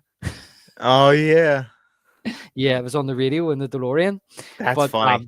Yeah, but I love how Marty says, let's land on him. We'll cripple his car. And Doc says, Marty, he's in a 46 Ford. We're in a DeLorean. He'd rip through us like we're tinfoil. I love that line too. That just shows how strong those cars were back then because they were like boats. Yeah, and really heavy. And, you know, as say, DeLorean's being made out of stainless steel. And I like how Doc, being the older man, has that knowledge and Marty doesn't, because Marty always seems to have the answer for everything. Do you know what I mean? And he's only a 17-year-old kid. So I like that the older man with all the knowledge knows that about cars. It's not just about physics he's talking about or time travel. He knows the materials they used on the cars back then because he lived through it. So like that's one thing where he'll always have the advantage on Marty in that sense. And that's where a lot of like old people and young hate people butt heads. Like you think you know, but I lived longer. Did you say butt heads? Oh yeah, look at that, where they butt heads. Butt heads. But Doc says he's got a plan. So Marty, using his hoverboard, tries to sneak up on the driving Biff to steal the almanac. And we have this whole set piece, John, this tug of war fight that ensues through the tunnel, where Marty eventually retrieves the book, but has to get out of the tunnel before Biff runs him over. Now, Biff by this stage is psychotic. Yeah, at this point, he's lost his mind. Yeah, I mean, he's going to kill Marty, like. Well, yeah, but don't forget he was also going to rape a girl on the same night. It's the same night for him. Yeah, that's true. And everything's just escalating for him, you know.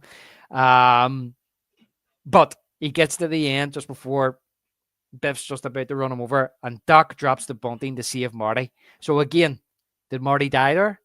Ah, that's another one where you could say that. Definitely, if you were to look at it that way. Sure. Yeah, because how did Doc know to come to that end of the tunnel and drop the bunting to pull him up? How did he know he had the book? How did he know? I always just think of these as like movie magic moments. Like, you got to kind of defy a little bit of belief, but for the story to work. Yeah. Like, sorry, go ahead. Like, like things just work out because it's just like, it's supposed to work out. We want things to go down to the very last second. Yeah. No, I agree from a storytelling, movie making point of view, but I would be very surprised if Bob Gale didn't think about that and didn't say, no, Marty died here. Doc seen it happen and goes back and drops the bunting to save him. I mean, he literally wrote in that Lorraine shot Biff in 1985, and that's why he disappears when he brings the DeLorean back. I mean, who thinks that far? That's true. That's true. They're very smart. So yeah, you're right. You're probably right on that. I believe that. Now, it's not something that I picked up on when I was watching this movie. It was something that I learned through the internet somewhere with my, love of Back to the Future, that people said that Marty died throughout this trilogy several times and Doc saved him. Just like he saved Doc in the first one. Yeah, that's true. He did save Doc in the first one. Mm-hmm. And if he did die and you went back and saved him, would you tell him? Probably not. You wouldn't want to. If you're Doc, you don't want to psychologically damage him. No, and Doc is all about, like, even though he kind of, goes against himself sometimes, it's all about making sure things go right. And obviously he's spent a lot of time researching what Marty's done. He's got all this information on his family, so he would know when he was about to die a bunch of times. Yeah, well, it's about correcting the timeline. It's not Mhm. about altering it. He's like, Yes. no, I'm doing this to correct it, not alter things. I want to put it back to the way it was. So it's not like he's wanting to change anything by saving his life. So it'd be cool to get like a Groundhog Day like montage of all the times Marty died. Yeah, over and over and over again. Yep. So Biff crashes into the manure truck again, and he's crying, "Manure! I hate manure." So Doc drops Marty off and instructs Marty to burn the book. I like how they burn it immediately. Biff's match is changed from pleasure paradise to auto dealing, as does the newspaper about George McFly's murder. It now says George McFly honored instead of local author murdered. Doc checks his newspaper. Emmett Brown commended. Local inventor receives civic award. Doc says, mission accomplished. Yeah. That's Like, even he's- less likely to be on the cover than his death. Are being committed. I totally agree with you because I was sitting thinking the whole premise from him in the first movie was that Dr. Emmett Brown, he's a nut job. Stay away from him. So why is he in the front page of the bloody Hill Valley newspaper for getting a civic award? Yeah, exactly. Like did they all change their opinion, and what changed their opinion on him? Like, yeah. Yeah, I know. But listen, again, it's great for the movie. You have to have that type of stuff in it. Uh-huh. I agree. So the ripple effect, and lightning strikes, hitting a tree, and Doc says that was close, Marty. Marty says, "Well, be careful. You don't want to get struck by lightning." And studs him immediately, struck by lightning. And I love how you see like the fire lane's going up like that. It's gone. And eerie to think 1985 Doc is now effectively dead. That's what we're supposed to think right now. But Yeah. but he is dead. In that timeline, he's dead. That is true, right? I guess he's actually dead at this point. He's dead. He's lying in the graveyard. He's in the cemetery. Yeah. He's actually physically dead because that's where he would have to end up because of like, how time works. Yeah. Yeah. Even if he went back to 1885 and lived a full life, he's He's still dead. He could be still dead. Yeah, he's dead. So, but Marty doesn't have a clue where he is. And this is So- my favorite scene in the movie. Yeah. One thing I want to note here is just you're talking about like favorite scenes and things like that. Just wee things like this that I like in this movie is like how it goes silent and the rain stops and the bunting comes falling out of the sky. And Marty lifts the fried end. Oh no. Yeah, it is And- a very peaceful moment, isn't it? Yeah, and it's just that realization that he's on his own and he's like the Doc's gone, and then it starts to rain and a car pulls up. Mr. McFly! I've got something for you. Why is he so aggressive for? So Well, that's what- nasty? That's why I love this scene, is because like everything about that after he disappeared, that quietness, and to him pulling up, and then like he's menacing, and like you think like what's he gonna do, shoot him? And then he's like, oh yeah, and then it turns into like this like kind of lighthearted exchange between them. Yeah. It's exactly why I love this entire scene, this entire exchange. I love this guy. You might be right. This might be one of the best, if not the best scene in the movie, because the atmosphere and all of it. Again, I think it might be on that set at Universal. It but I does seem like a set. I'm not gonna pretend it doesn't, but I realized like also when I watch movies about making movies, it's like I kind of like those controlled thunder and lightning Yes. on sets moments. I don't care if they look artificial. I kind of still like them. I Yes. really like them. Yeah, 100%. And listen, it's beautifully shot by Zemeckis as well. And it looks great. And it's like a very film noir type of moment with the lights shining from the car and the rain, the window wipers going, and as you say, he puts out, he's like a letter. Yeah. He's gonna pull a gun or something out, as you Yeah. say. He's from fucking Western Union. Yeah, he says it. I'm like, I wrote down it. Why is he so intimidating? And then he's like all about like, yeah, we actually made a bet that if you were real, I'm like, like this is an office thing and everything. It's that funny. Yeah, he's like, we've had that letter in our possession for the past 70 years. And he says, we had a little bet going whether this body would actually be here. Looks like I lost. Looks like I lost. Yeah, the little laugh. Like, I love that. He's a regular guy. And I know what I love about this scene as well, John, is that when he opens the letter and he starts reading it, And Marty's like, he's reading it and he goes, 1885. And he says, hey kid, wait a minute. What's this all about? He wants to know, what is it? What's this all about? And he's like, he's alive. The Doc's alive. He's in the Old West, but he's alive. Like, this guy doesn't know what the fuck he's talking about. No, he's like, I guess I got an answer. Yeah, he's pulled up to this kid standing alone on the road where it's lashing rain, handed him a letter, and he's shouting at him, he's in the Old West. He's alive. It's like the weirdest thing. And then he says, wait a minute, kid. You need any help? And Marty says, there's only one man who can help me. Mm-hmm. And of course, they cut to the end of Back to the Future. They show that's part of that scene of the end of Back to the Future. And I love how Marty comes running around the corner. And Marty's like, it's me, it's Marty. And Doc's like, it can't be. I just sent you back to the future. And Marty says, you did send me back to the future, but I'm back. I'm back from the future. Mm-hmm. I love it. Great Scott. And that's how we get taken out of here. Yeah. And then you have the music playing, you have the camera panning up, and it says to be concluded. And you have that amazing Back to the Future 3 trailer. Anticipating the conclusion to the Back to the Future trilogy.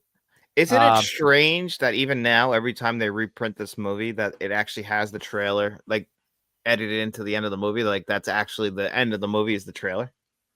Yeah, well, if I remember correctly, so when this came out on like VHS the first time, and then it continued right through a lot of the DVD releases, the end of Back to the Future 1 that actually said, it might have been the original VHS release, it might have been when the second movie was coming out, they put at the end of the first movie, to be continued. Yeah, they do actually, because I still have that with to be continued. Yeah, and then what happened was then the second one said to be concluded, and yes, they had the trailer on there, I think, but then with all these new releases, they've taken that out of the original movie because they wanted it to be exactly the way it was in the cinema. They've taken it to be continued. Oh, okay.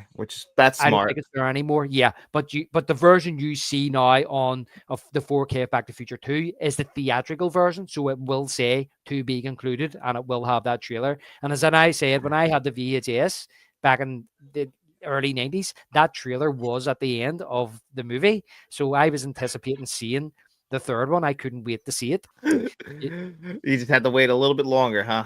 Well, the first time I seen the third one, John, was on Sky Movies, and I don't know when that was, 91, 92, and we recorded that off the television, and I that's the first time I seen it, and I loved it as well. I loved all three. As I say, I love the whole opening scene with part 3. But part 2, as I say, we'll wrap this up because I know we've been on for a while now. But the box, I mean, Back to the Future it was released in November, and it was a smash hit. It made 332.9 million at the box office. That's on a 40 million budget. Yeah, unbelievable. I mean, it was such a success. But as I said, audiences had to wait until the 25th of May, 1990 to see the conclusion to the Back to the Future trilogy. It's not bad. And at least it worked out. We've actually seen this done poorly. And I assume that they saw what Back to the Future did with Back to the Future 2 and 3. Because The Matrix tried this in the 2000s with Reloaded and whatever the fuck the last one was, Resurrections. I don't even remember. And like the second Reloaded came out, and I remember going to see Reloaded and being like, I don't think that was good. And then seeing the other one a few months later and being like, that was worse.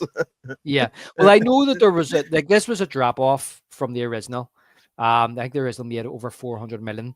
And I think the third one then made less again. So I don't think the sequel was as universally loved as the original. And I also think that probably then had an impact on the third one. For me, just to wrap it up, I actually think that the first one appealed more to a wider audience because I think it appealed to the teenage audience. But I think going to the 50s appealed to the older audience, right? Whereas the second one, this is me just guessing, but as the second one was, as like I said, and the first one was more of a love story, and it's an original, and it was charming. The second one's a wee bit more frantic, a wee bit more darker, and I think that all the zipping about different timelines and alternate timelines probably really only appealed to more of the teenage audience rather than an older audience, and that probably where the drop-off is. And then by the time you get to 3, the people that maybe didn't particularly like 2 aren't going to go and watch 3, But not only that, westerns weren't exactly they In weren't vogue. yeah, in vogue. I was going to say in vogue. They weren't really making westerns in the early 90s. Okay, you had Unforgiven. I think it was Dances with Wolves. Well, Unforgiven was about 91, and then you had like Young Guns come out in 90 as well. So there wasn't that many westerns about. So that could have maybe turned maybe the younger audience off to go and watch a western. So that's the only way that I could possibly explain the diminishing returns, because I still think there are three quality movies. And so do I. I mean, as far as I said, like I said, I put 2 at the bottom now, but it doesn't mean that it's a bad movie. It's just the No. worst in a great trilogy, which I said at the beginning is so rare, and it is still one of the hardest things to do in cinema, is really to have a captivating trilogy and have all the films be good or Yeah. good to great. The thing is that the first one in a bubble, like I said to you earlier as well, is I consider it one of the rare perfect films where there's not really Yeah. a flaw, or it's hard to find a flaw in there. And to follow that up with a good film and still be a good film, it's always going to live in the shadow. It's like Psycho, unfortunately. Like I wrote off the Psycho sequels for a very long time until you kind of told me to come around. And it's because the first film is Psycho. The Yeah, second, exactly. it's Yeah. just hard to follow that up. And even if it's a good film, it's just like you're still going to be in the shadow of one of the greatest films. Yeah, 100%. And the guy, we were talking about this before we decided to do the pod. I had mentioned to you about Robert Zemeckis openly said himself in one of the making ofs that he didn't like alien movies and he didn't like time travel movies. He said because that he felt as if the writer could just make anything up and there's no rules to go by. And I feel as if the rules that they implemented in the first movie, because the movie wasn't really about time travel, they weren't bouncing about from date to date. They had a specific set of straight rules and they stuck by them. Whereas like once you start going down different timelines and and changing this timeline over here and moving through this time here, you actually are leaving yourself wide open for all those kind of flaws and loopholes and criticisms. And they kind of go back to the original formula by the time they get to the third movie. But listen, that's not me being negative about two. I absolutely love two. And as I said earlier, the fascinating part of it for me is the alternate timelines and how fate plays out. Yeah, that's my favorite part of this too, is like how that it works out. And I also, like I said, I love the 2015 time. I know that a lot of people might not love that aspect as much. Even Robert Zemeckis might not love that aspect as much, but I love what they were trying to go for that. And seeing older Marty, I like seeing characters in the future, so kind of appealed to me. I always appreciated that. One thing I just thought about is you said that the third one kind of goes back to the formula of the first one, a lot like the Indiana Jones trilogy. And your favorite Indiana Jones film is the second one, which is another one that doesn't take the safe route with sequels. So it's kind of funny that you would like you think that this one might be like the weakest as well. They're not connected though. The Indiana Jones movies. That's one thing we should say. Like this is a complete trilogy. Like the movies are connected, so it's a little different than that. Yeah, it is different that way. But the problems I have with Crusade is because the difference is when I say, but the third one goes back to that formula. The formula basically is they're stuck on a timeline. They've got to work out how they're going to get back. And then you have a love story with Doc, whereas like you have a love story with Lorraine and George in the first one, and Marty stuck, right? So that's basically where, to me, the similarities start and end. The thing is with the third one is that I think I mentioned to you when we were talking, it's a Western backdrop, and I really like that. And as I mentioned earlier, it's focused on Doc, and we see Doc become a real character then with a lot of heart, rather than just this scientist spewing all this scientific jargon about paradoxes and time travel and how dangerous it is. Plus, I love that whole set piece with the train at the end with the DeLorean. Oh, I think love that's that. great. Yeah. The problem I have with Last Crusade is basically like it's set in the same era. He's fighting the same villains. Instead of an arc, it's a holy grail. It's just everything is just by the numbers, painted on, same type of movie, honestly. And for me, Raiders is the better movie. And not only that, I just didn't like how comedic Last Crusade went, whereas I think the comedy in Back to the Future is pretty even all the way right through. Yeah, they do kind of strike the same tone through all three of them as far as the Back to the Futures go. Yeah, I get it. You just want to hurt me. That's fine. Yeah. Want to get the record straight. So I'll do, because in case you thought you caught me out. I'm gonna catch you one day. You're gonna come around on the Last Crusade. Because I still like Last Crusade. I still really like Last Crusade. It's just it's the third best in that original trilogy. Listen, I respect that. I always will. But I'm gonna come out for the defense of my favorite one of the trilogy. You're 100% entitled to do, mate. And listen, by the time we get round to doing like Back to the Future 3 or Last Crusade, don't worry, I'll be well prepared. I'll be well. Oh, good, because so will I. That's it. So bring your what's that there? Your swords. We'll pull it out. I'll be sharpening mine as well. But anyway, that's going to do it here for Back to the Future Part 2. But we're not leaving 1989. And actually, we're going to also be revisiting something that we've done in the past. Yeah, so we're going from Hill Valley to Gotham City. So this is going to be the first, and it may be the only, I'm not sure yet, the first in our Rewind series where we revisit a movie that we've done before, but we're going to do it on this new format. Because we done Batman. It was one of our very early podcasts, John, wasn't it? It was one of our first ones, and I thought it was very good. But we're going to do it, as I say, more in line with what we're doing now. Yeah, we're going to give it the proper treatment that it deserves, and since it's Batman '89, why not? So yeah, we're going to be doing that, and this comes out on today. Should be November 14th. So make sure you guys actually join David and I this Monday as well, November 17th. At 4:15, Eastern time here in the United States, but I believe it would be 9:15 over where David is. So, people watching on that side too.